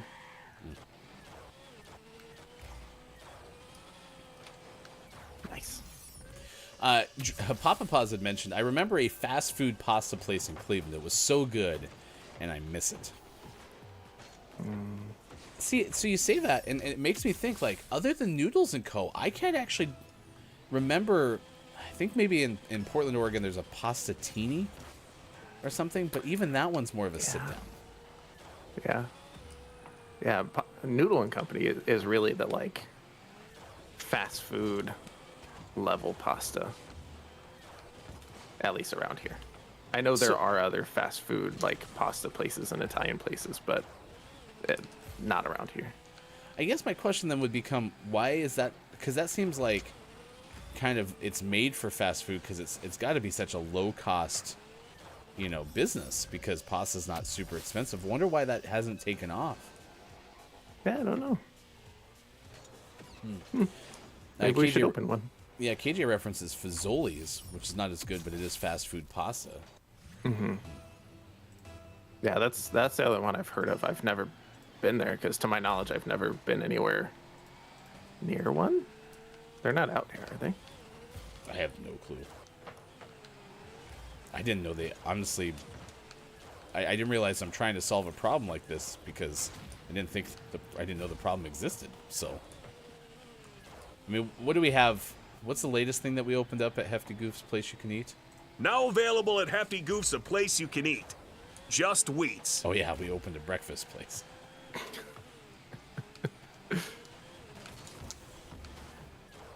How about we just make a just semolina? Call it not quite pasta, or not yet pasta.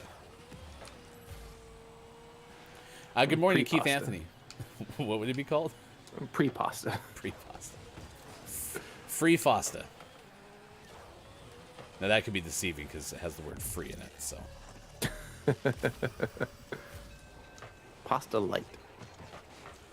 Good morning to Keith Anthony. Nice chat to you. Thank you for being here for this morning radio show that plays games. Nice chat. I told my wife I was building a car out of spaghetti. Should have seen her face when I drove pasta.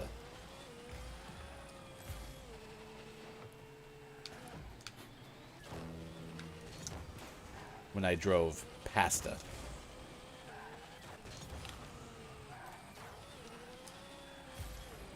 Nice work.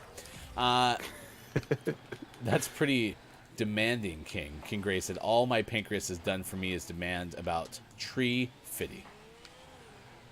I'm going to read that again. All my pancreas has done for me is demand about tree fitty.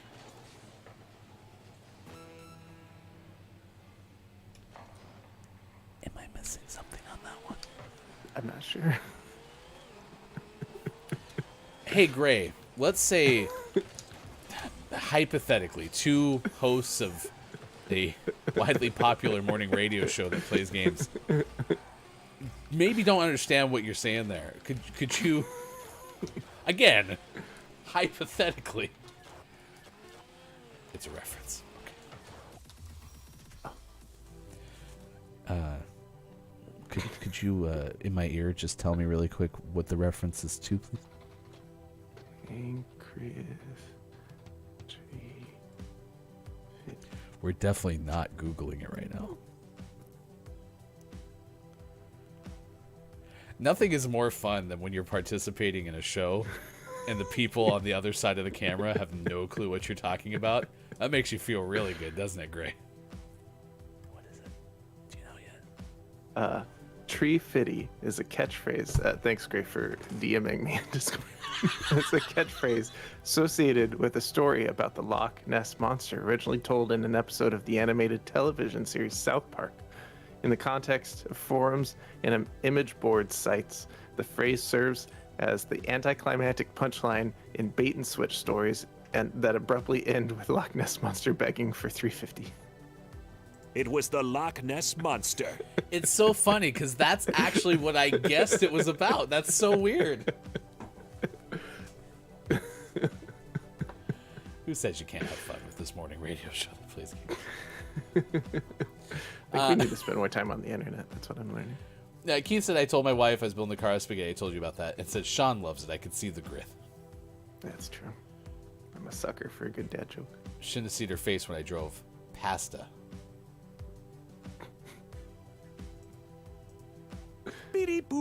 All right, it's 7:50 on the West Coast, 10:50 out east. It is 3:50 for those watching GMS in the afternoon.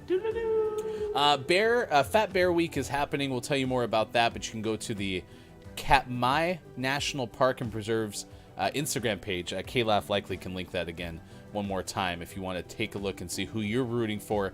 K-Laugh is all in on 854 Divot, I believe. 854 Divot. Some people are fans of 315 Walker. No, 151 Walker. I'm going to go with 747. That's my winner this year. Guaranteed. I still like 901. Okay. All right. We'll share this in the Discord as well. It's Fat Bear Week, an annual event out of Alaska. Right now, at 7:50, it's time for sports. Sports. All right.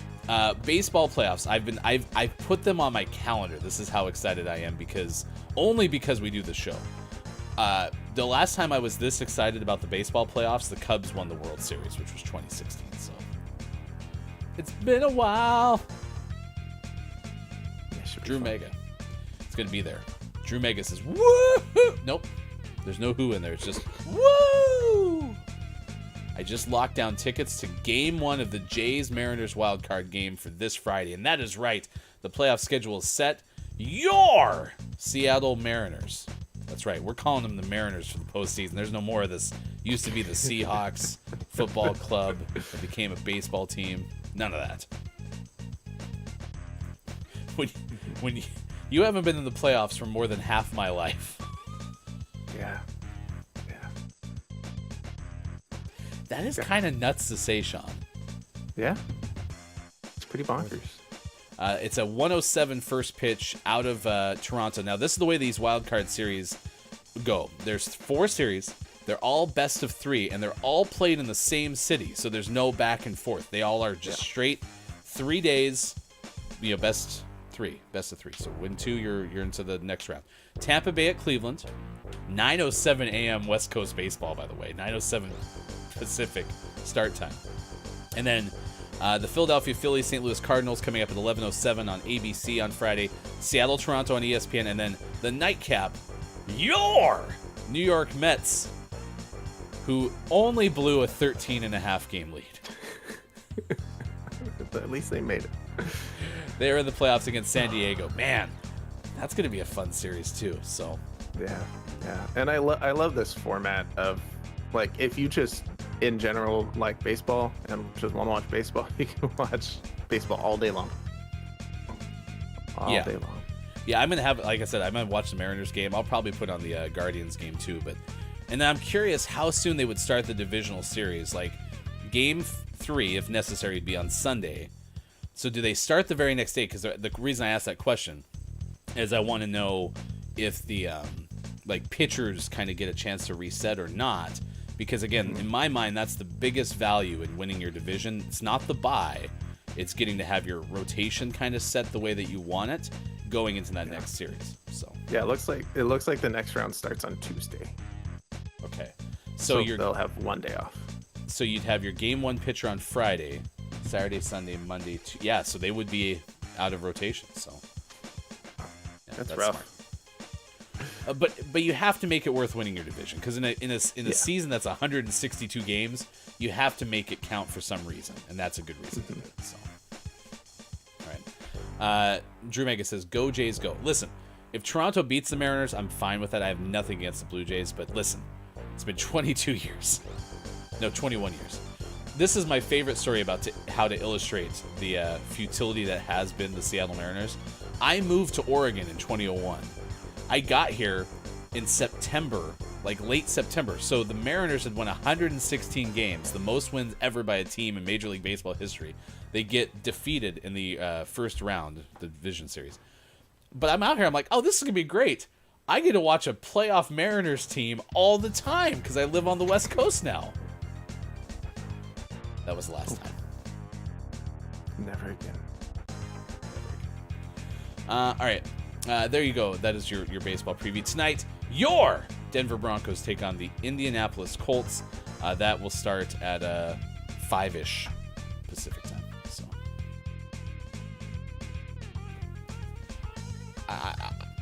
I wish I had something more flavorful to throw in there. Javonte Williams is hurt. Jonathan Taylor's not playing for the Colts. Thursday night football. Catch the fever. It'll be good. Thursday night football. Let's hope no one gets hurt. Thursday night football. It takes a while, but it's worth it. Thursday night football. Just 4 days till the real thing. Friday, Saturday. 3 days to the real thing. Last but not least, the owner of the sports memorabilia auction house says he has offered $2 million to the fan who caught Aaron Judge's American League record 60-second home run ball. President of Memory Lane Inc. in California, J.P. Cohen, told the Associated Press they texted and emailed the man who caught Judge's milestone shot Tuesday night in Texas and says has not heard back. Quote, I feel the offer is way above fair if he is inclined to sell it. Oh, yeah? The person who caught it was Corey Humans. We will offer you $3 million.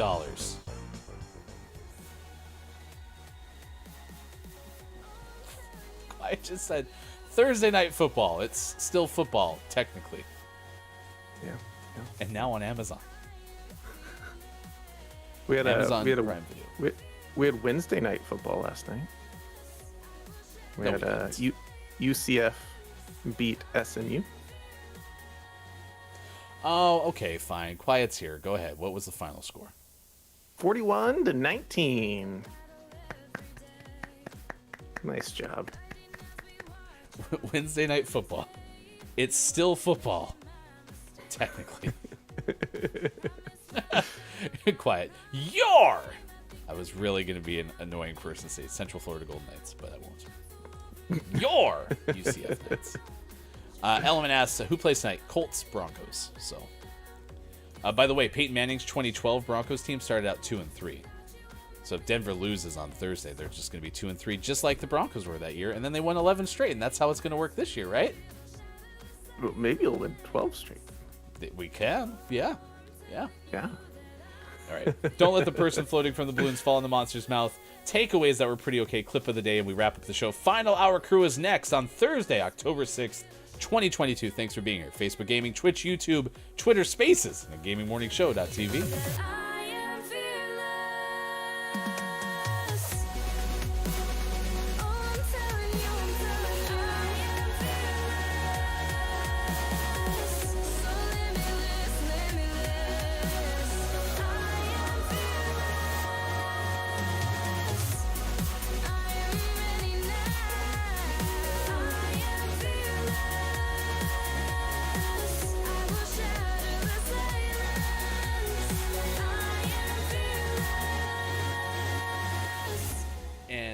And I didn't remember that, to be honest, but I was like, okay, here's your cue. Text me when you get to this part. So I go out there so I can be part of their first Bambi experience.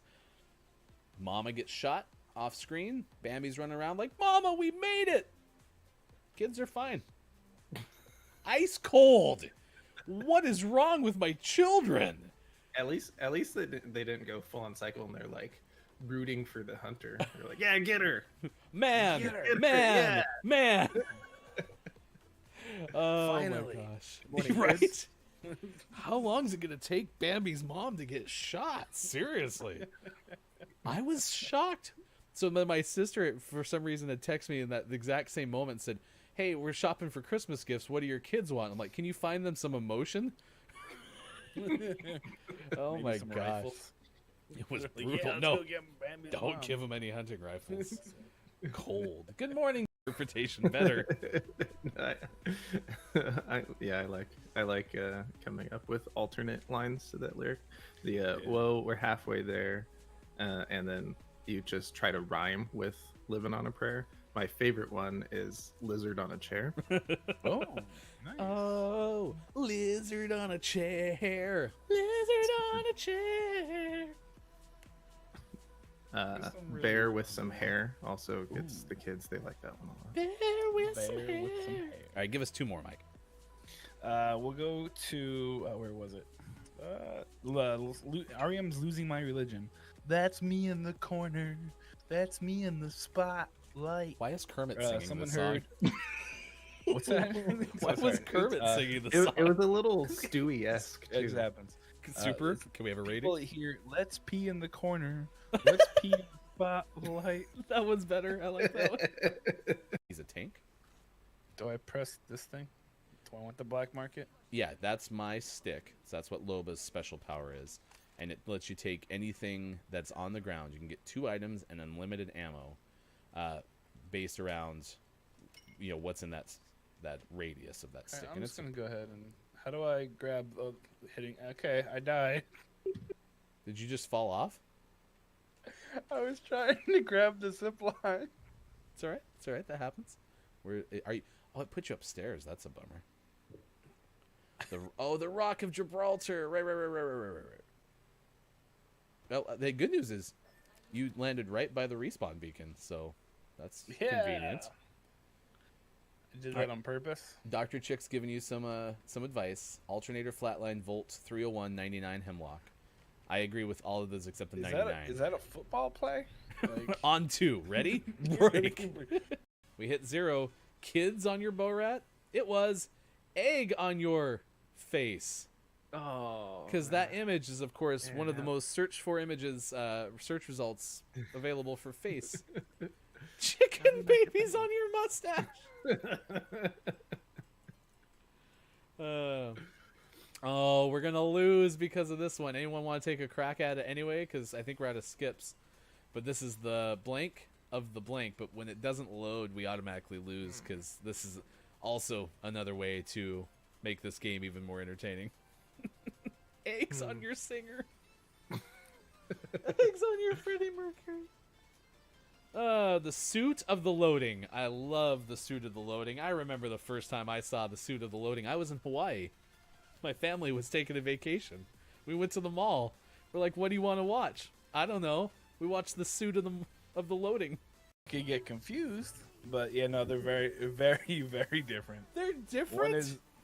One is a man that runs really fast, and the other one is an intergalactic space cowboy or something. Yeah. Are you serious? Absolutely. Didn't they both wear red? And they had a lightning bolt on their chest? I mean, ballpark. Let's see.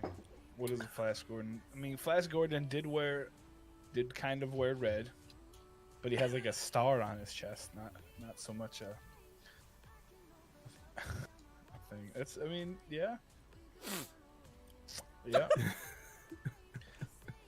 I'm not even messing with you. I thought they were obsessed with the Flash Gordon, Indianapolis. No, it's, Flash Gordon.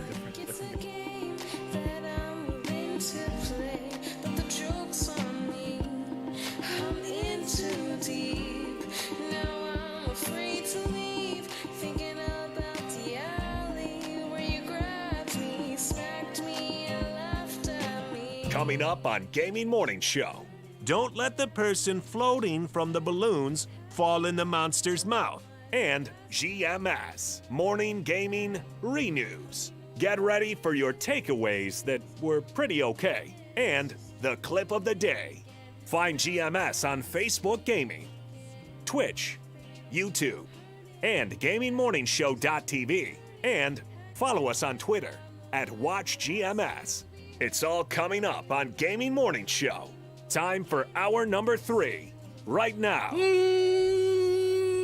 Morning, gamer! Welcome in. Gaming Morning Show continues the last hour on Thursday, October 6, 2022.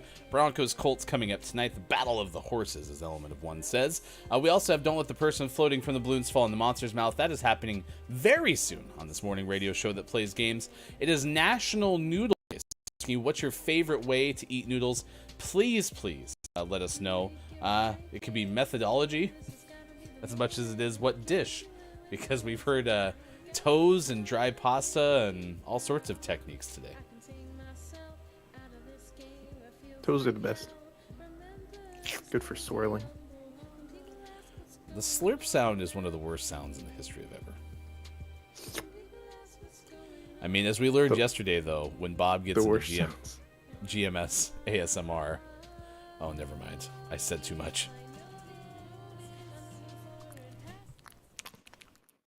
Make it stop. Make it stop. Please check out the Monsters and Friends podcast. It is back right now with all new episodes. Find it on Spotify and wherever podcasts are available, including Uncle Rico's Podcast Emporium and General Store. Enjoy. Let's welcome in Welcome in, Final Hour crew. the Final Hour crew. Hello, FHC. Dungeon Master KJ is here. Jack, good morning to you, Jack. Thank you for being here as well. Groggy or Die, the Element of One checking in. Quiet, I am gaming. We've seen King Gray. Made Gray do a lot of extra work explaining references to us, which was appreciated. Drew Mega, good morning. Go Jays Go. Keith Anthony with us as well. We've had Quiet, I am gaming this morning. The UCF Knights. Papa Paz. K-Laugh has had a very solid show today. Get ready for your Billy Thundergun Teammate of the Match Award coming up a little bit later in the show as well. All the way back to the first hour, we saw the likes of Gabe Pride, Forgettable Vendetta, Hyper was here as well. Thank you all for being along with us. Superphonic, I am JF Downs, who's back in the office for the first time in 2.5 years. Today, I know I missed someone else. Maybe it was Pickling. Either way, thank you for being here. If I did miss you or if you're listening and lurking, whether that's on Twitter Spaces or elsewhere, thank you for being here. It is National Noodles Day. Pretty good summary. Yeah. Also, Fat Bear Week.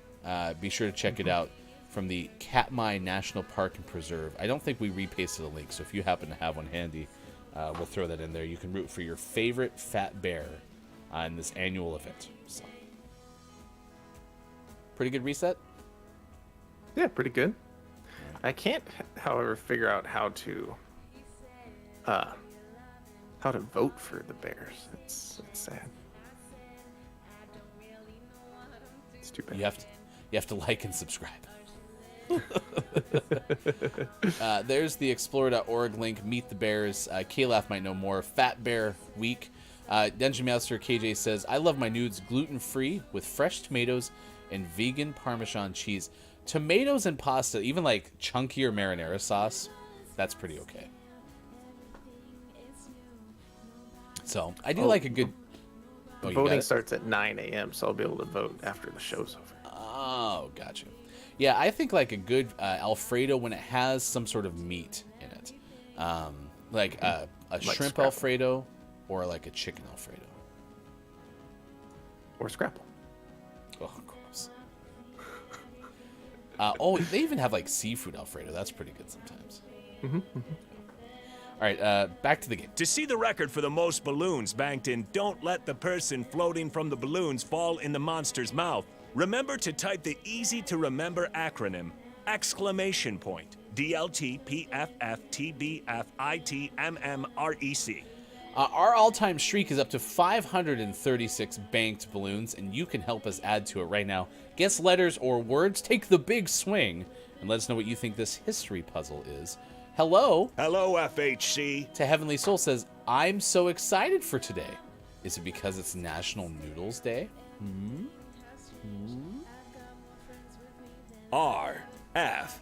See how we do R and an F guessed so far. The R hit, but the F. No. Are you sure that wasn't a P? No, I'm not, because I don't know what Fene pasta is. I genuinely looked at you. I was like, yeah, it's a pasta that begins with the letter F. And you're like, fettuccine. You gave me a whole bunch of options. Fasuli. Turned out it was penne. Your description was spot on, though. They're like little tubes, and they're cut in little slices. It's great. E, yes. A G from Gray.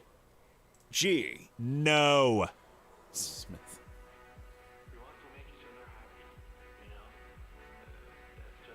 G, no. Smith.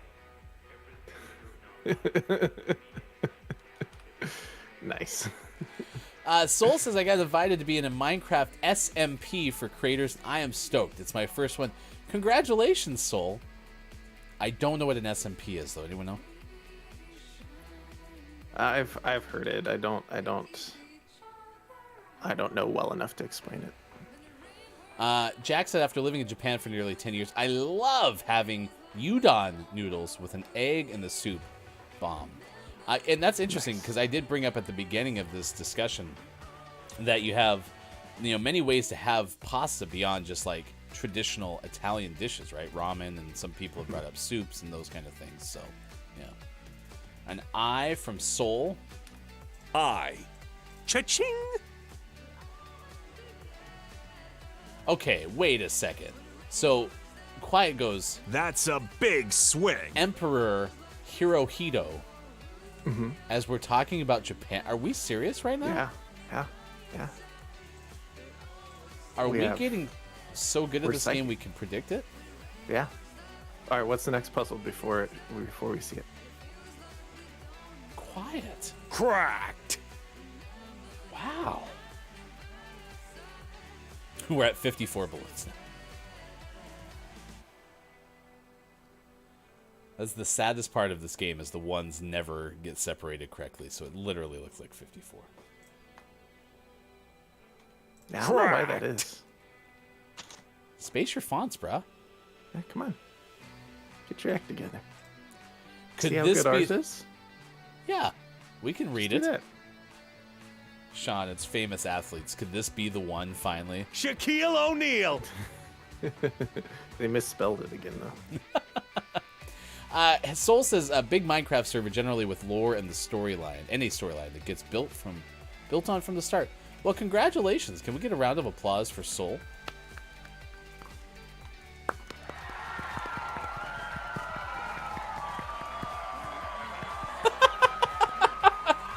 Quiet just said Abe Lincoln, famous basketball player.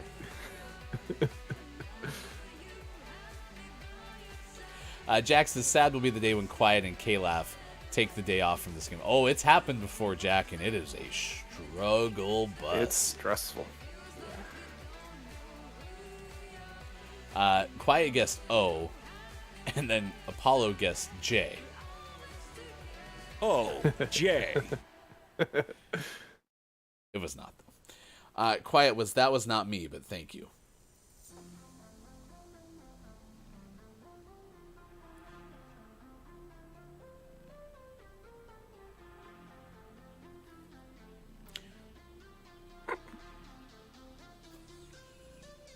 Did I just misquote somebody? I don't know. Probably. Was it Quiet for Downs again?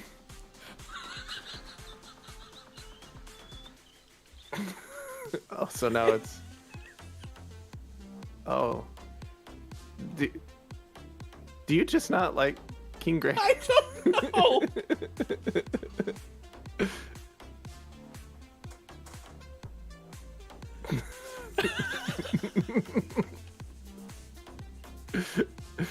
Did I really say Quiet Eyed Gaming said Abe Lincoln?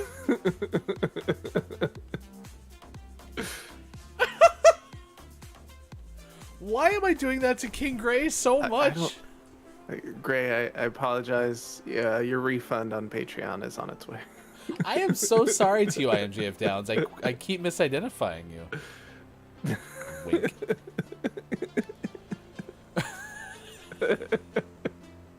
Quiet, that was an amazing Abe Lincoln. That might be the best line I've heard all morning. I feel bad for Apollo. Apollo's trying to play the damn game, and here I am. It's okay, Mike. We all have our days. That's great. Jack says y'all need to slow down. I'm on my first cup of coffee. This is what happens when we get to the final hour crew on a Thursday. Oh my gosh. That was a good Abe Lincoln line. King Gray. Wow. Meanwhile, back at the game, Paulo gets an R and a B. And now we have 4 Focus C from Drew Mega. Shaq. Do you even know my name? Gray had asked. I was watching a bit the other day. It was yesterday. It was last night. Someone's on the laptop. It's like a couple in bed or whatever. And the guy's like, all right, I filled out our passport forms. Just go ahead and take a quick look at it. Make sure I didn't misspell anything or whatnot. So the woman grabs the thing and goes, you left out my eye color. Oh, he's like, oh yeah, we'll just kind of fill that in. She goes, my middle name's not filled in. He's like, oh, that must have just been an oversight on my part. He's like, you don't know my middle name, do you? He's like, yeah, I do. And then she goes, why did you put in my hometown? He's like, oh, that's weird. You don't know where I live. And then she goes, what's the name of my hometown?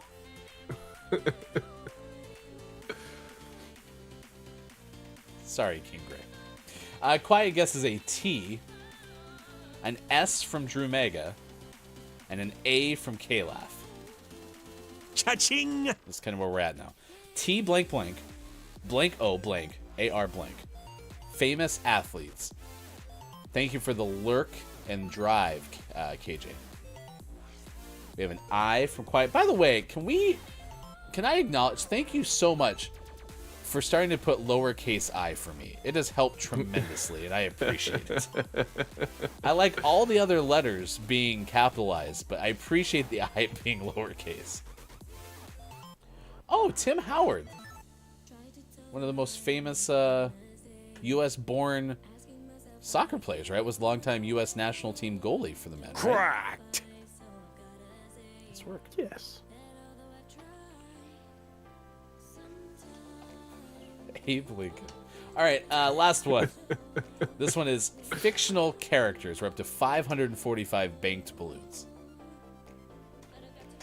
And now I don't know if I think that's an I from Paul. Shaq! I just got done complimenting y'all, and you throw me an uppercase I now. I'm gonna do it.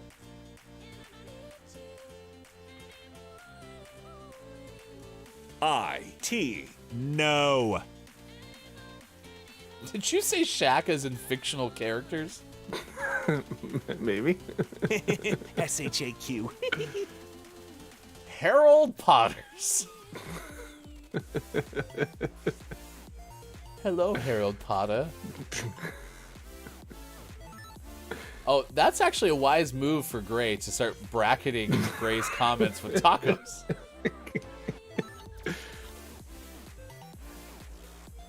King Gray guesses S. S. Taco is now a punctuation. Did Apollo guess I again? I think it's a lowercase L this Yes. Damn you, Apollo. L. No. K-Lab just guessed Kazam O'Neal. It's definitely Shaq. I don't blame Gray for having to bracket tacos around words now. E. Ding, ding, ding. Especially considering that we all, at least Sean and I, noticed right away when Gray came in that one time and didn't put tacos in the chat to say hi. So you do kind of have a calling card, King Gray. It's true. It's true. Thank you for playing the game quiet. N. Although, Drew Megan, Apollo guest letters. A. Yes. Fictional characters.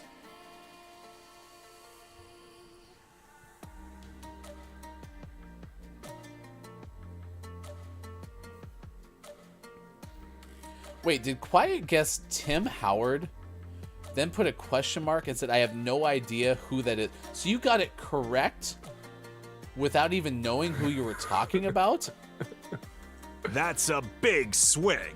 Wow, Quiet, you get more credit for that one. Wow. D. Ding, ding, ding. Oh, I know what it is.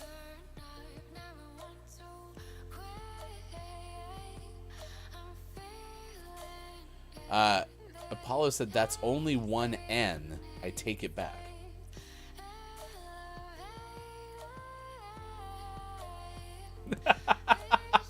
K laugh with Wonder Woman. K-Laugh is cracked. Cracked. Nice. There we go. All right, 3 more banked balloons, 548, now our all-time record. And don't let the person floating from the balloons fall in the monster's mouth. Thank you for being here. This is a morning radio show that plays games. It is the Thursday edition. Sean and I are going to work on some Rocket League achievements for this final hour. And then coming up at around 40 past, we'll give you the Gaming Morning Show Morning Gaming Renews. We'll also give you clip of the day, takeaways that were pretty okay, and more. I am spying with my little eye. I do have a couple of challenges that we could work on. We could play 3 matches for extra modes. We could do some of that. We could play. We could bring back Rocky Hockey. Rocky Hockey. What a missed opportunity that they don't have that named as such. Okay, so we'll go there. Gonna go extra modes and snow day. Perfect. Apollo says King Gray. It's because Slenderman isn't fictional, probably. Whoa. I like RHS Jack saying Xander something. Man. Nice work. Any other noodle related ideas? I really kind of like the idea, especially because Denver plays tonight. Maybe we wouldn't have to cook if we had noodles. Yeah, maybe. Oh yeah, but you got a bunch of stuff on Thursdays. Yeah, Thursdays are always busy. It's getting kind of hectic. It's getting kind of hectic. Did you just say calculated? Yeah. Oh, Sean.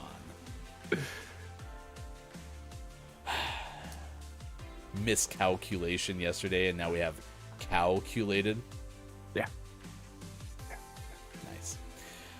National Coaches Day today, National German American Day, National Mad Hatter Day, it's National Orange Wine Day, and National Plus Size Appreciation Day.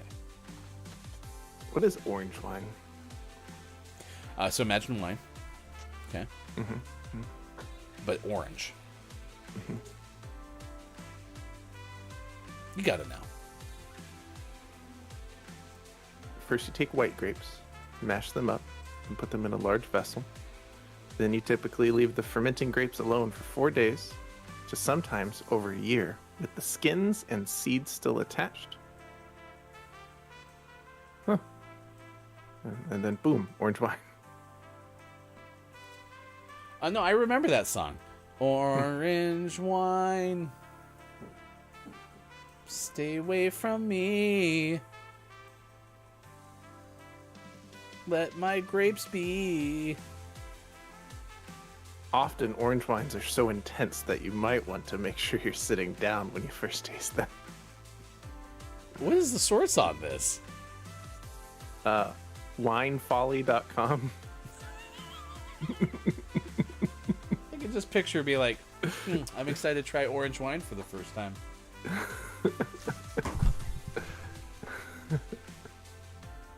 Good thing I was sitting down. That was close.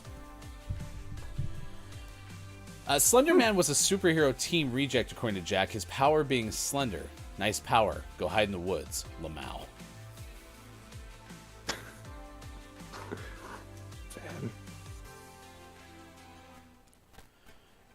I'm hearing like more rustling in my ears though. The more we're talking about Slender Man, I don't like this.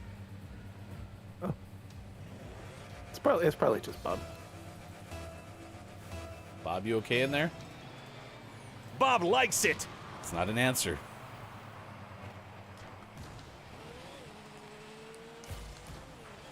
I think Bob will be fine. Yeah, I'm pretty okay in here. Yeah, we haven't played Rocky Hockey in a while. It's true. You didn't want to play basketball? Ugh, hate that one. What about Punch, Kick, Batman? That one's okay. This is my favorite extra modes game, though. Aw, that's unfortunate we collided. Rock Manly won. Goodbye, KJ. I hope you have a great rest of your day. Thank you for being here. Hopefully, we do get some noodles. What are your thoughts, chat, on a cooking show where Sean controls my actions but cannot see what I'm actually making? Would that be something that you would tune into?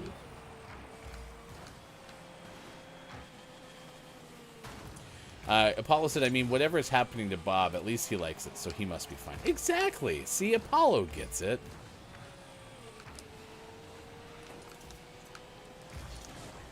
Oh, I was trying to blow the person up, but I had no boost. Oh my gosh, all I can think of now is Experian Boost, the cow Get in there. commercial. Get in with there. John Get in Cena. there. Nice work. Boost. Boost. This was off the wall. This felt good. That was cracked.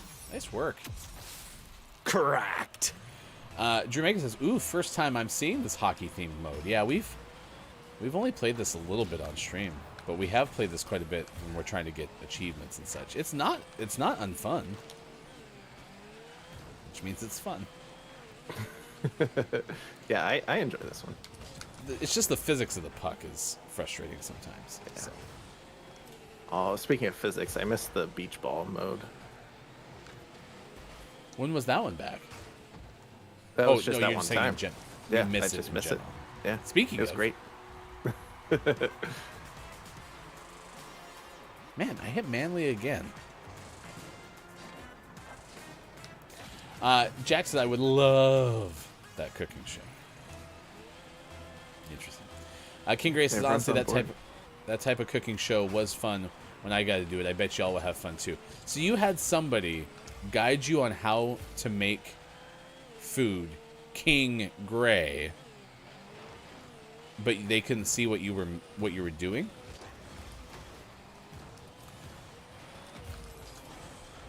See, I like the idea of you sitting on my shoulders better. Listen, I'll grow out my hair. Oh, it's gonna go in. It's gonna go in. Nice work. Nice. I can't believe that just hopped up over him. Let's see what happens. Just Yep, right just under. Flipped. Cracked. Oh, how embarrassing. Apollo says, I'm instantly all in for it as long as the mold is removed from the premises. So one time on this morning radio show, I mentioned that... Wow. Nice shot. I mentioned that I will eat bread that comes from a package where mold is present on other pieces of bread. And I'll just pick off the mold. And I was told that that's a bad idea. And since then, Apollo has always remembered me as the mold guy. You'll never live it down. But yesterday, I went to get strawberries out of the fridge. They'd been in there a while. And there was mold on multiple strawberries, and I tried to pick through and find the ones that didn't have mold, but at that point I concluded that it was pretty much a fully moldy package, and I was very disappointed. I like strawberries.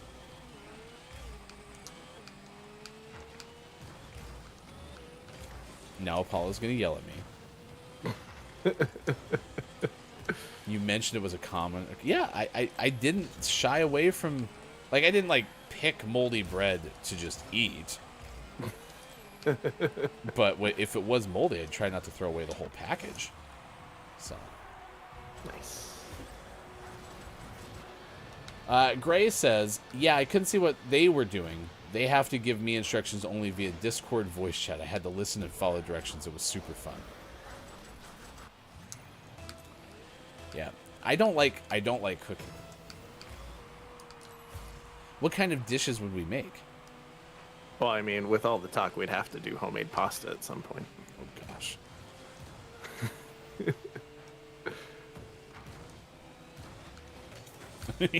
Just walked right in front of you and took the puck. It worked out. I couldn't help but notice you weren't using that. May I borrow it, please? Well, and you got in front of me because I didn't have boost, and you took the boost too. My puck, my boost, get out of here. I don't need you. And you took my assist.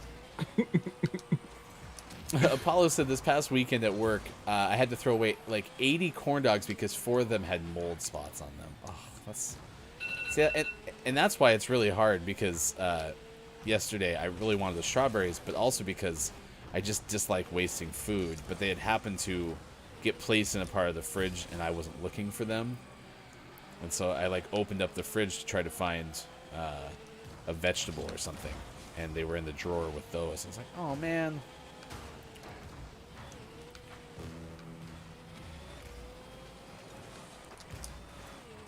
And maybe this is where I need to grow my own strawberries or something, because then I can just go out and pick them when I need them.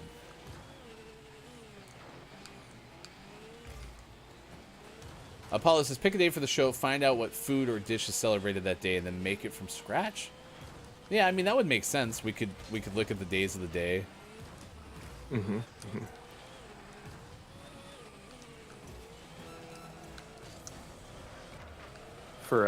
For a random Taco Tuesday, you could do homemade tortillas.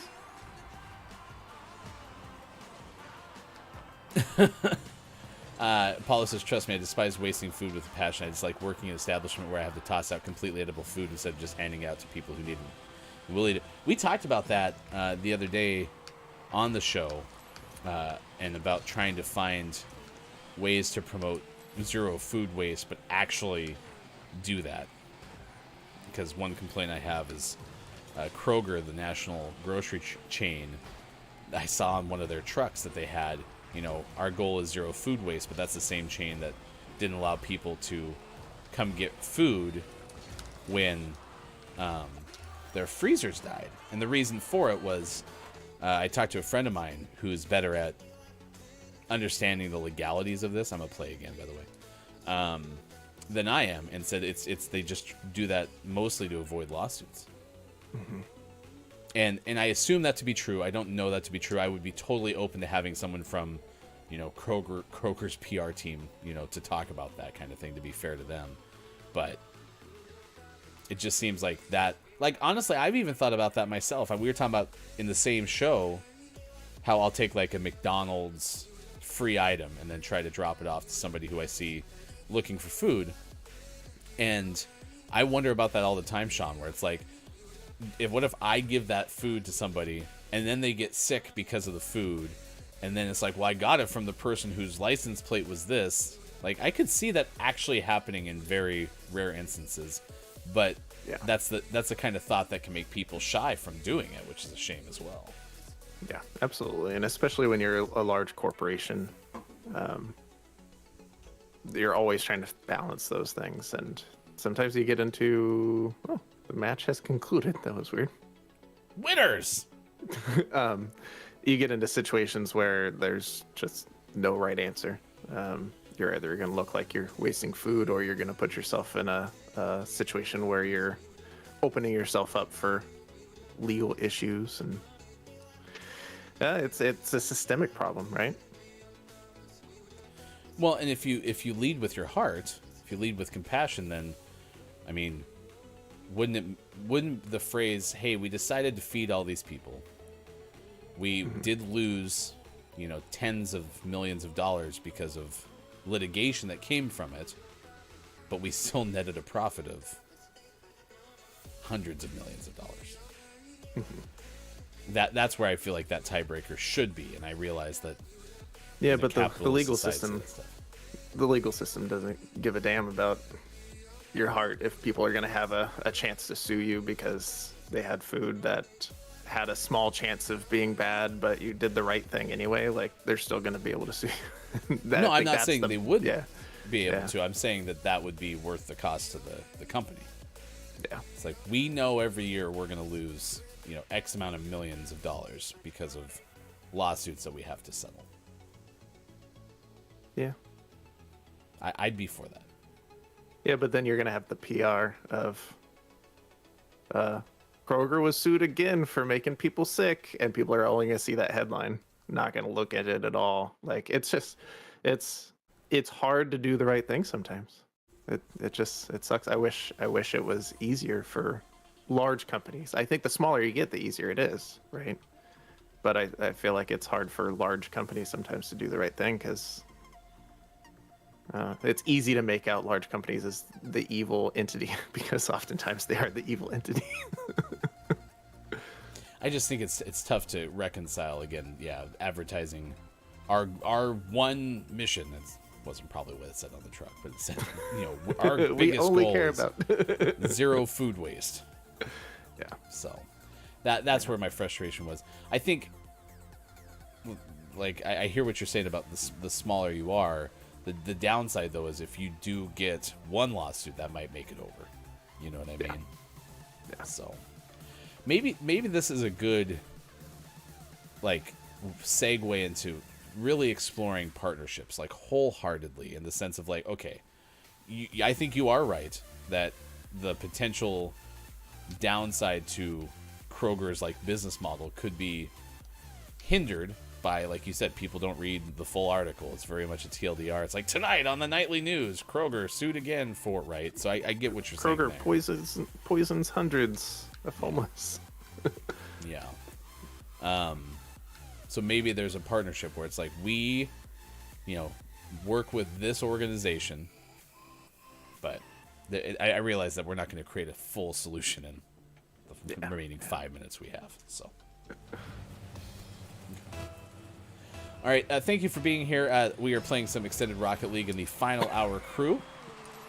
What happened? Quiet says, Kroger poisons the water hole. Coming up next hour, there's a snake in my boot.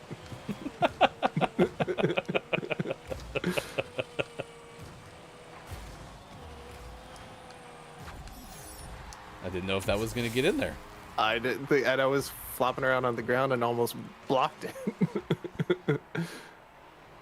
There's a snake in my boots. Wait, Kroger put a snake in your boots? More at 8.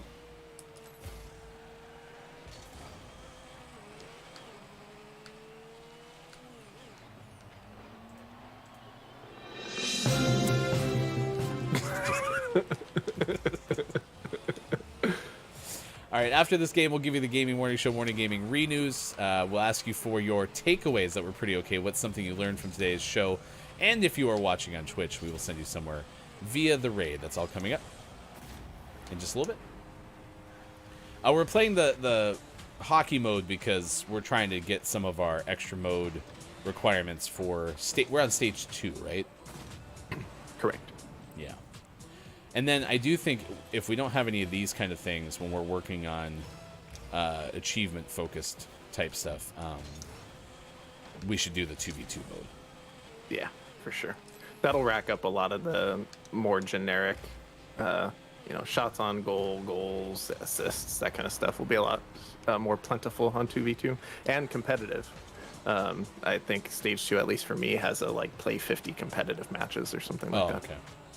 Yeah, and when you're not here, like when you have to step out for 20 minutes or so, I'll always play competitive to try to get those out of the way.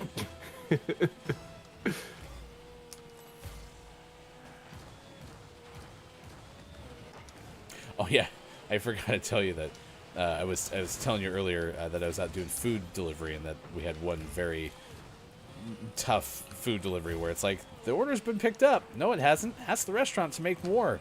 We'll reimburse them. But it's already been picked up. The person has their food. Just want a new... Anyway. So I was getting frustrated with the evening already. And then just not... Like, some nights I'll do it and, things will be fine. Some days it's really great. And then other days it's just like everything is harder. And for, less. So yesterday was one of more of those nights. Everything was just harder. So I was like, no, I don't want to keep doing this for the rest of the night. So I stopped and I went home and played about 40 minutes of Apex and it made me much happier. I netted $0 from doing that, but I was much happier.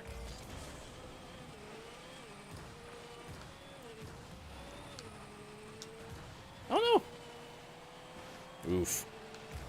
Get it away! I couldn't quite hit it, but I did sit in front of it. Just trying to get in the way. Just like a goalie. Like a good goalie. Sit in front of the puck.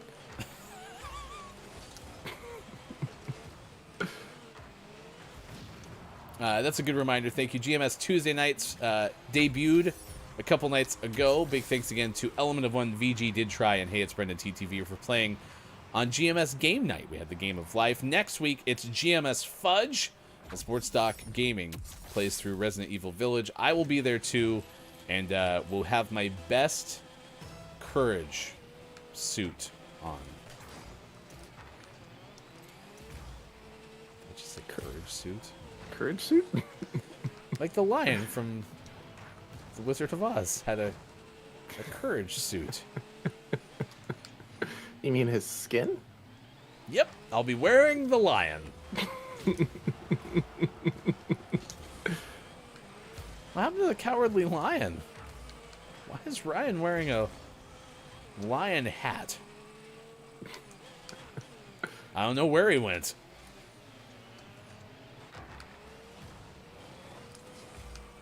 Man, that took a dark turn, didn't it? It's on theme with Fudge, though. Horror.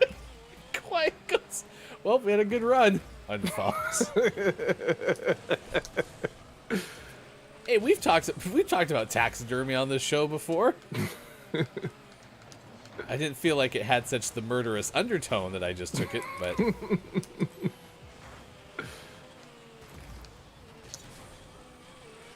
oh, Caleb says if I'm in my birthday suit, that takes the most courage.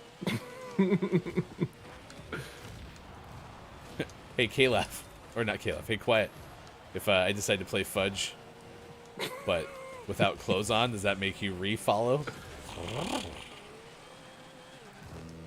Gray goes, if you ever invite me for those Tuesday night things, just remember, my name is spelled King_Grey_, not QUIET or DOWNES. Thank you, Gray. It's a marvelous save. Thanks. We combined for that one. I definitely wasn't almost hitting it into our own net. Just like we Just drew thought I it. was there in time. Oh, hi. Ready? And 3, 2, 1, go.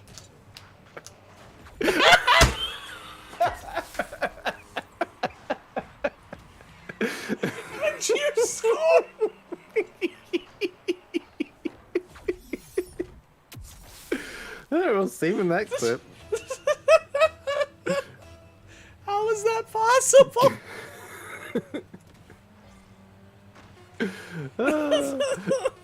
I got blown up because I was laughing and just sitting there. Oh my gosh.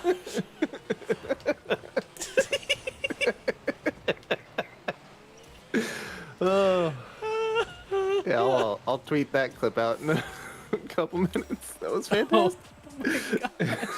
You are one of life's winners. Oh, that was so good. Oh, that was a heck of a pass. We're sitting there doing like push-ups or something. Oh my gosh, thank you for being here. It's 8:43 West Coast time. It's 11:43 on the East, and it's 4:43 for those watching GMS in the UK. Oh my gosh, fun final hour crew achievement work with Rocket League. Thank you for being here for this morning radio show that plays games.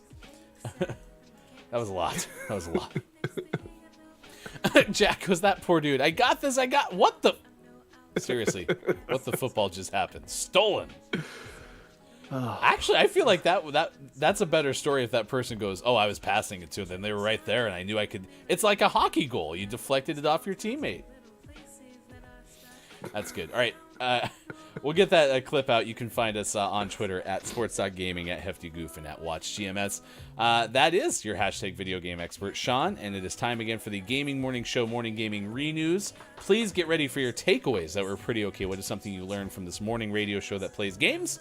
And here with the video game headlines that we share with you every single show in the 6 o'clock hour. Once again, pancreas and all, here's Sean.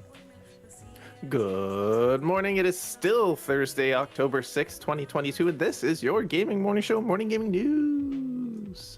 PlayStation Stars is currently live in North America and South America. It was previously launched in Japan, and now it's available here. Coming soon to other regions. You can go on the app. We've confirmed, at least for Hefty Goof, or on the website as confirmed by me. You can go to PlayStation.com and you can sign up for the PlayStation Stars loyalty program. It is free to sign up. You'll get random digital trophies. You'll get points that you can spend towards games, but really to level up and get the most out of it as you can. You do have to buy games, so if you don't buy a lot of PlayStation games, then maybe this isn't for you, but it's free to sign up at least. So you can check that out. GTA 5 is a game that's been out for about 30 years. And there's a YouTuber / streamer named Matthew Judge, aka Dark Viper AU, who's been working on a pacifist run of GTA 5 for the last 3 years. He finally completed the game, killing as few people as possible. And for the entire game, it turns out you can be quite pacifist. You only have to kill 96 people. That's still a lot, but that's okay. It's better than the 700 something that someone else suggested. And then finally, the world's largest Pokemon collection, as confirmed by the Guinness World Records, is going to be going on sale later this month and expected to cost 300,000 curvy L thingies. That's about $338,000.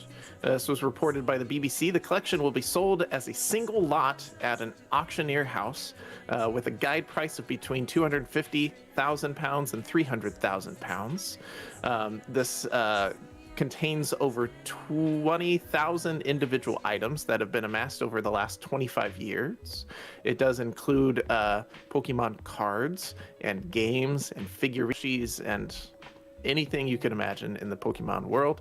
The seller says it's been brilliant to be recognized by Guinness World Records, but more than that, my hobby has helped me make new friends. I'm a quiet soul, a bit of an introvert. Pokemon has helped me gain confidence. And now lots of money. I added that last part. Out today, we had some highlights such as Townscaper VR for the Meta Quest. And that's it. Cricket. Back to you. Yeah, I'm disappointed we've had back-to-back days of no official GMS name of the morning, but congratulations again, Superphonic, for winning in the first hour. You are our name of the morning, and apparently we're going to find a e-signature digital signed copy of Sunset Vista, the new 8-track DMCA safe synthwave song track music album from Superphonic. Nice. Like how I had to cycle through all the music-related words to get to album. You got that. Who's a nominee that you have for Billy Thundergun Award this morning? Oh, man, it's been a busy day. Yeah, there were many. There were many. Apollo's had a pretty good show. Okay, good, because Billy Thundergun, Teammate of the Match Award. Apollo from the beginning gave me apparently some copywriting. In fact, Calaf is learning how to write specifically for me, which is just amazing. But here you have the Twitter Spaces plug. Apollo says, I noticed on Twitter that you're hosting a morning space. Does that mean that fans of GMS can officially listen to Gaming Morning Show in their early morning commute and while at work without having to worry about the monstrous data consumption of keeping a live stream open on your phone? So copy and pasted. That is now in my arsenal to share with, our commercial writing. So, congratulations. I Good Apollo. You are today's Billy Thundergun Teammate of the Match Award winner, brought to you by Diet Sun-Kissed Orange. It's time for the clip of the day. The clip of the day. Hey, look. It's the clip of the day. Toot toot. Y _ not QUIET or DOWNES. Thank you, Gray. It's a marvelous save. Thanks. We combined for that one. I definitely wasn't almost hitting it into our own net. Just like we Just drew thought it. I was there in time. Oh, hi. Ready? And 3, 2, 1, go.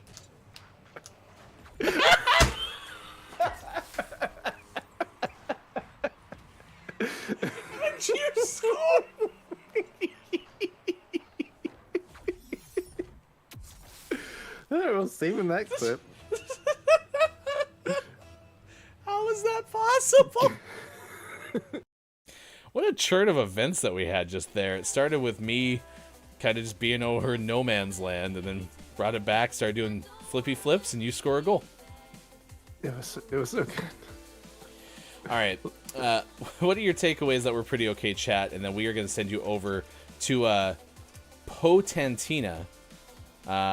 Potenina, potentially. Hi, my name is Faye. I'm a variety streamer focused on horror, RPGs, and FPS. My long-term goal is to nurture a community and create meaningful relationships. I love talking about anime, food, culture, science, and philosophy. Feel free to drop a follow if you like the content and chat with me. Sassy Sausage is got Potenina in the suggested channels category and playing Apex Legends this morning. So if you'd be so kind as to say good morning from GMS after we share some of the best moments from today's morning radio show that plays games. Sean, your takeaway, that was pretty okay. My takeaway is that P's and F's, same thing. Same letter. You can interchange those freely at any time you want. My takeaway that's pretty okay is I learned that apparently if your name is represented on Twitch in a more neutral color like gray, apparently I can't see it, and I think you're always somebody else. Also, you can try to say productivity and go productive as well, which is an option. That was good too. K-Laugh takeaway, Fat Bear Week. Let's go divot. Good morning, Brendan. Hello, FHC. Thank you for being here with the final hour crew. Also, honorable mention to Quiet Time Gaming's Abe Lincoln for famous athletes. Apparently was quite a hoop star back in the day.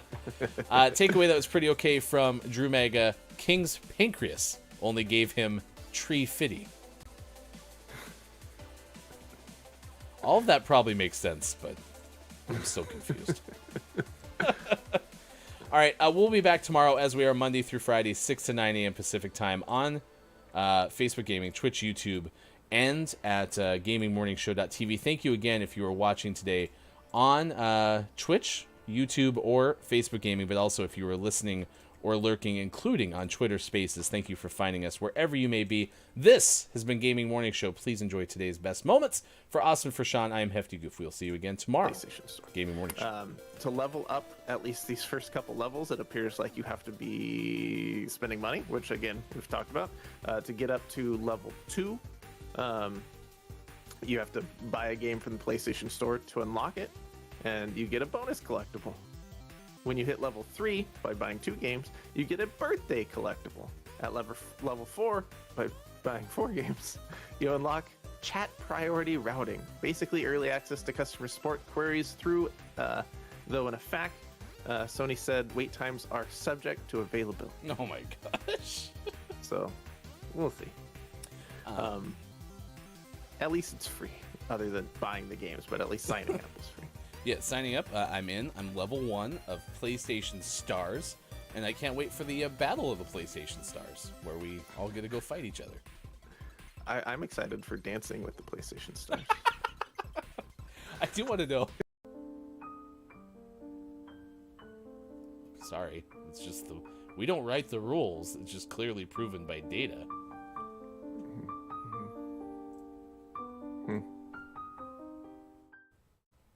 Sorry.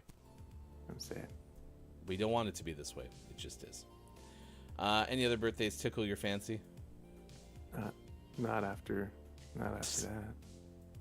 I mean, I was going to tell you that bassist Tommy Stinson of The Replacements and Guns N' Roses is 56. But no, I don't want to hear it. No one has a birthday. I also wish that every person who plays the bass could be called a bassist, and then you could picture them reeling in fish. Fat Bear Week. a bunch of bassists. Probably more salmon than bass. Yeah. It's a fish. What about Noodly Noodle Day? It's so much noodling day. Snoodle.